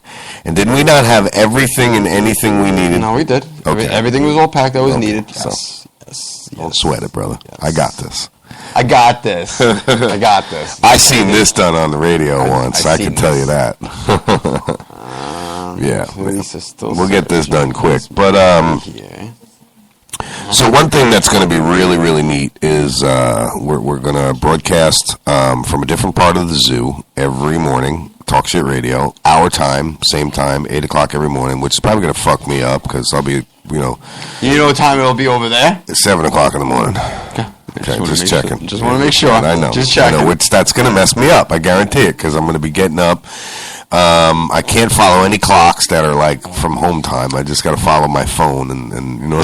Well, no, I was actually going to keep my phone set to our time, so then we know when to go time. live. Yes, when we know when to go live for our time. It's 7:25. We got 35 minutes. Yep. So yeah, I cannot look at my phone while I'm there because it's going to change. Yeah, yours is the broadcast computer's going to change. Yep, everything's all going of to that change. is. So we got to keep that.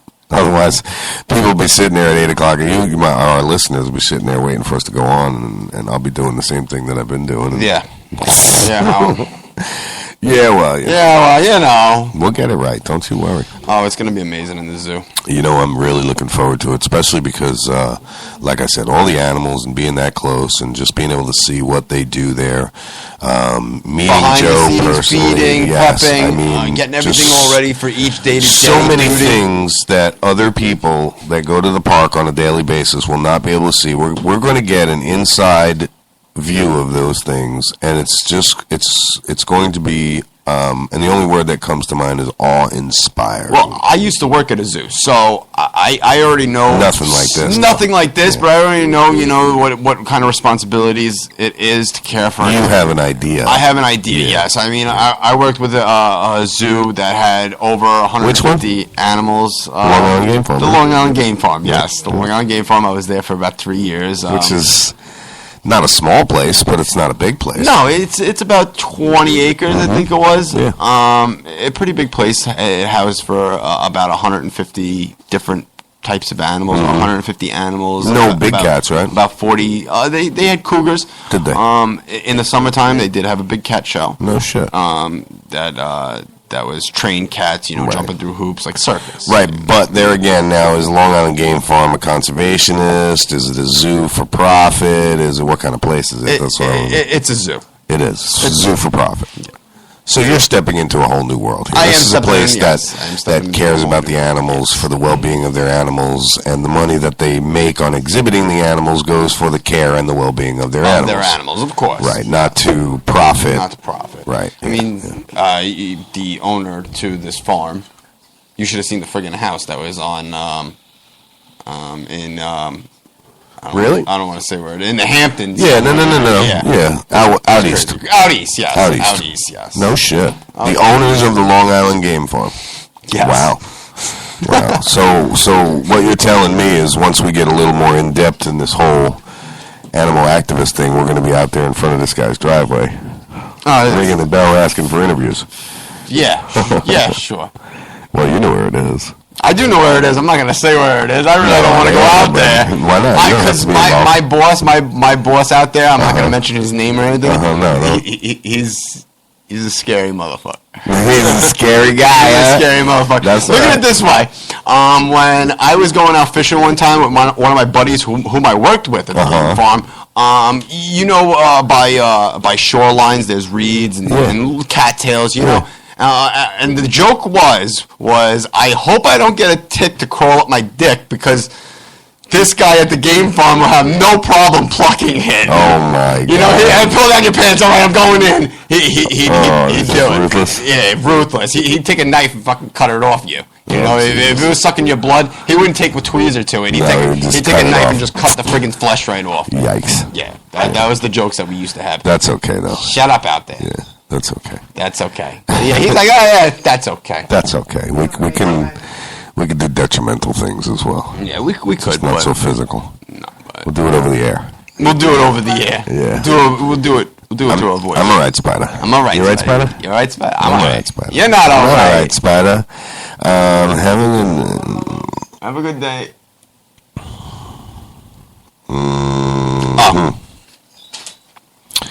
Why would you hit me that when I try I can't read that on the air. I'm not reading that while you got it. Nice. Anyway, we only got about 5 minutes left of the show, guys. I really appreciate everybody tuning in, chiming in, listening in. Jeff Waters for joining us, really telling your story. I never heard it before. Really appreciate you being a disciple for the medical marijuana movement in the United States. She doesn't look that happy. Oh, no, it's all good. All right, so anyway, we want to thank Jeff Waters for coming on, taking his time, talking to us. Again, he's in Central Time. You know what, Jeff? If you are still listening, we are coming out there soon, so maybe you can take a drive down or over to or however far Wyoming and meet us at the zoo and come meet Joe and Winewood. You like Wyoming? Why do I keep saying that, dude? Winewood. Why do I keep saying that? Winewood. All right. Winewood. It's Talk Shit Radio Network, everyone. We thanks everybody for tuning in. We thanks you. We thanks you so much. Join us tomorrow. Absolutely. Same bat time, same bat channel. Talk Shit Radio Network. We'll have just the normal shit to talk. See ya. See ya.